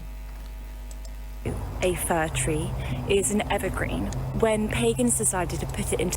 We need explanation eniba and in wengti connected border juara pagan nane na tiro loka pagan Wiccan witches.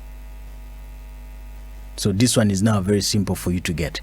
Their home, it's because it was the one last remaining and benekaini ko belinigiti nyuro and Christmas tree anoni tree that didn't have their leaves shed. It was seen as a tree of protection. And not only that, the pine needles from the fir tree are actually used to... It was seen as a tree of protection. Yet, megwake.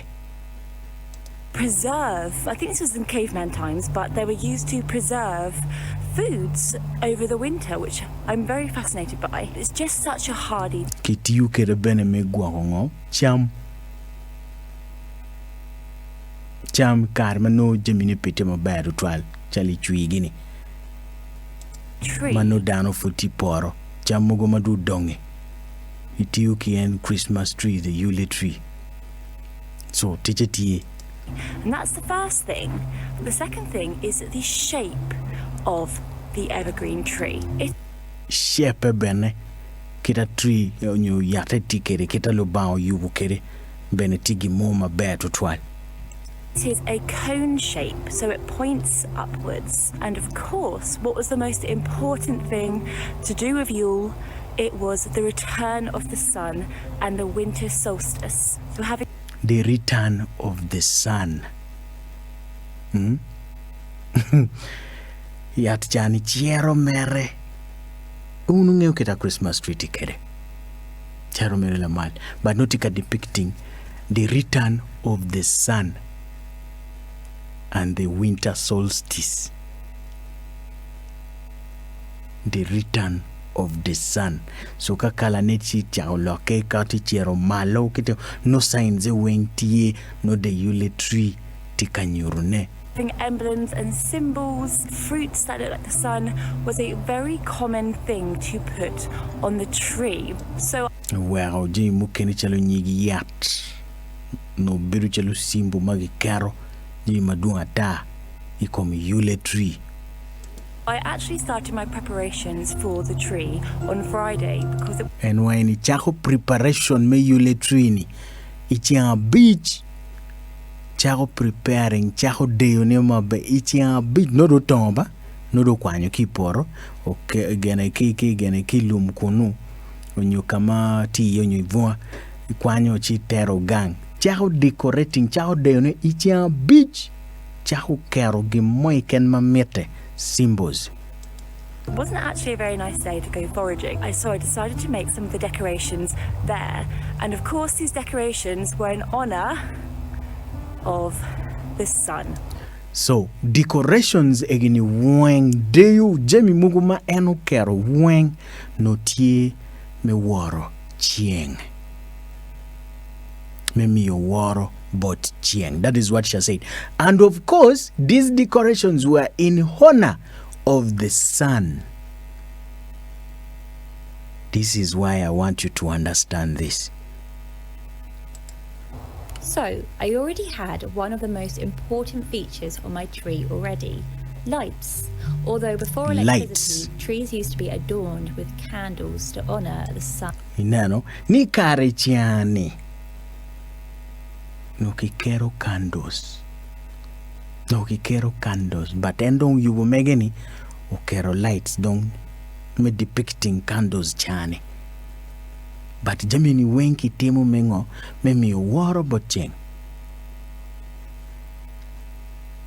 Sun, the moon, and the stars. Sounds something. So, ibino ni kita no kero kere jamini ni o kero lights o kero jay mukene ma biru chalo adue mukene la kala tue mamunu ngio jamini wengla winjejo nino karama kai wilo Christmas tree jamini weng ti kome gimo mati wanenepe. I'm just giving you evidence ikom lok matika kati ino kikero la kala tue kikero mach tika depicting loka candles ma wajani and candles nutika representing chieng manogi kero fruits mogo ena ye malami binitika wajani ko birini kidong jami mukenne mamao tibu maraju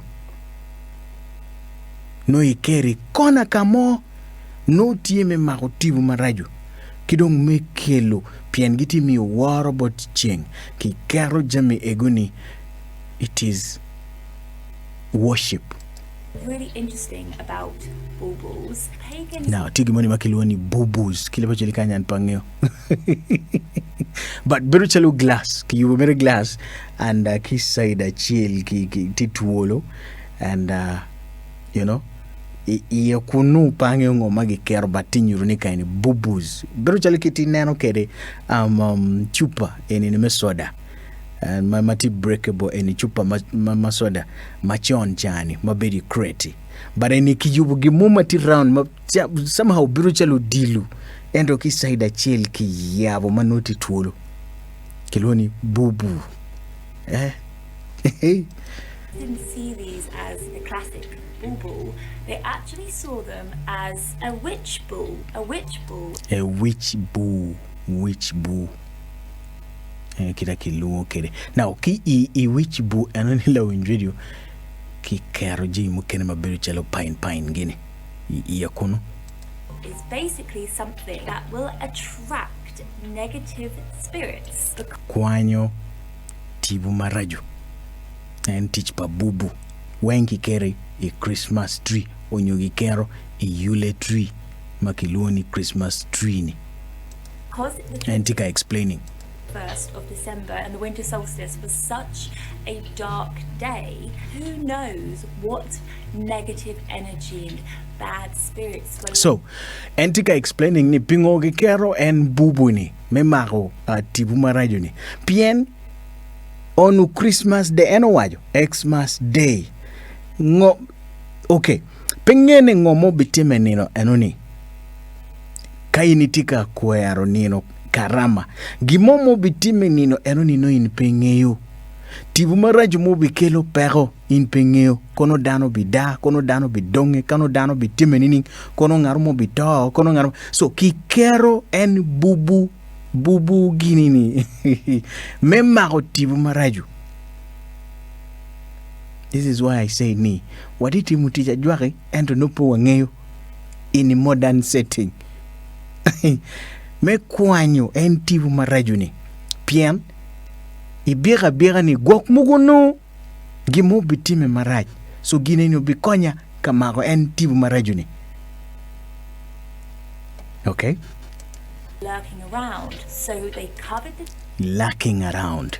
tree in ball-shaped ornaments that looked like orbs to actually attract these negative spirits. They would put gold ribbon, they would put beautiful pictures on. Ikomen bubuni ini neno chalo gimomati a decoration. Now, ini neno kita ki yubu keden Christmas tree. Maji mukene beru chalo muyeme beru chalo ngo beru chalo apple.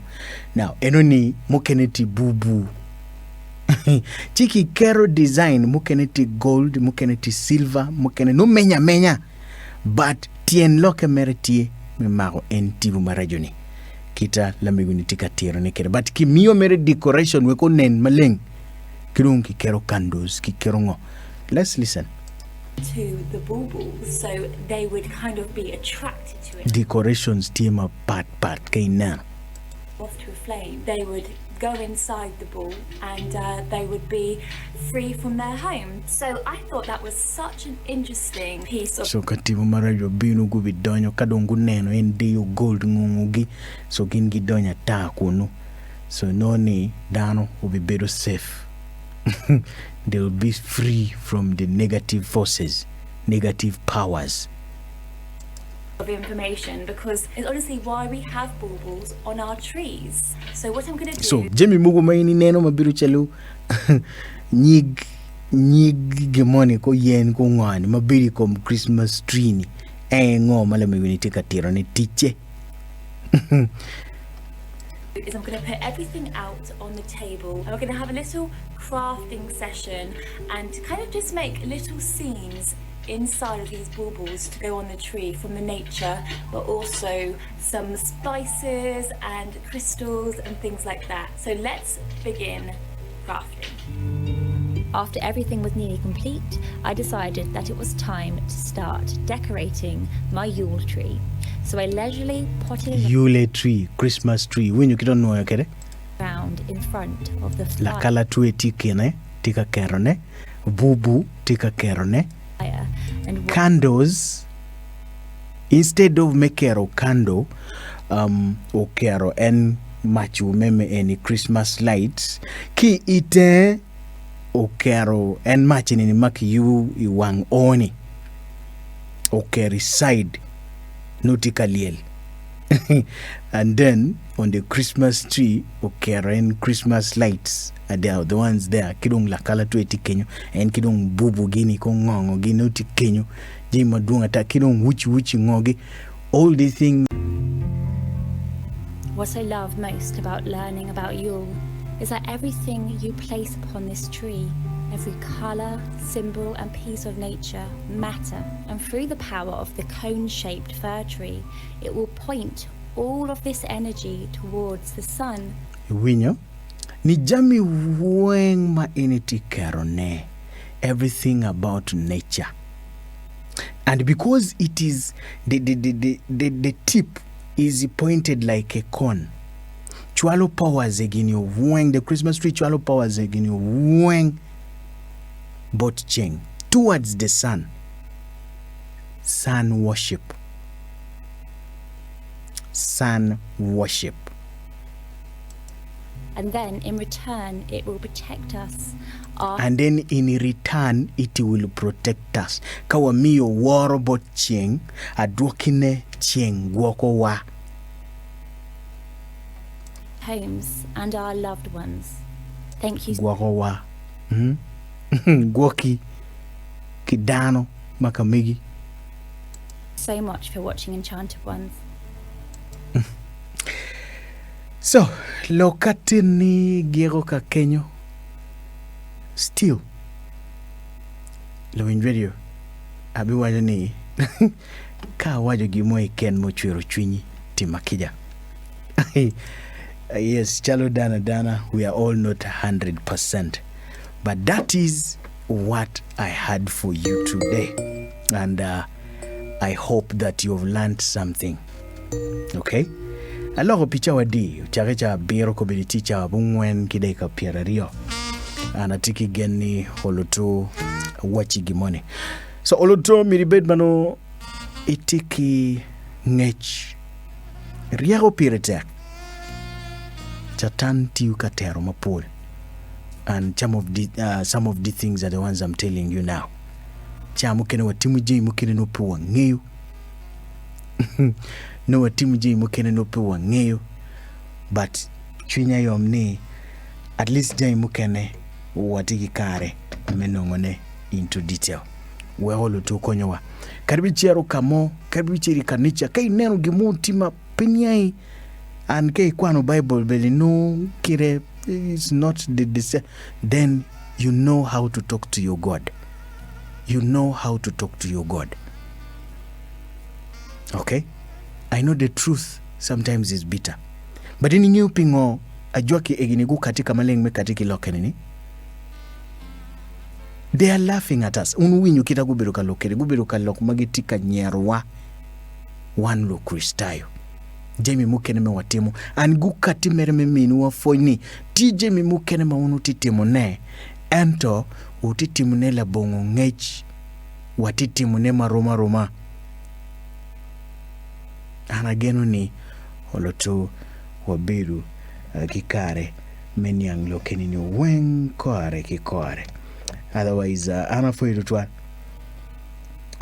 twal mewinya and pangyo kono watikara chel furia they kadi money wega gam phone calls kibotrupian chana dong peti maber trial chawa pa no miro bet program mokene program geek chawa pa okay wachako chawa di chawa angwen abiru na wa chawa ni nulutu watika nongo ngech kore ki kore so pangeyo ngarumo mo lubo an ni chake mana chako keri waichani futie mawangi futi tuolo loke winyo ne obiru be okonyo in gwakifonyo gimo onyugok mogo no kitum chilinti waini an la nguna onyugok mogo no ti waini ando kati balo lu kristayo atika miyo information mo mapat but gina ti choko chunya ene ni loke po akibot an o akibora jwake ma un winyo kita gi loke kere and atamoni wafonyo ji mapol waka win kibori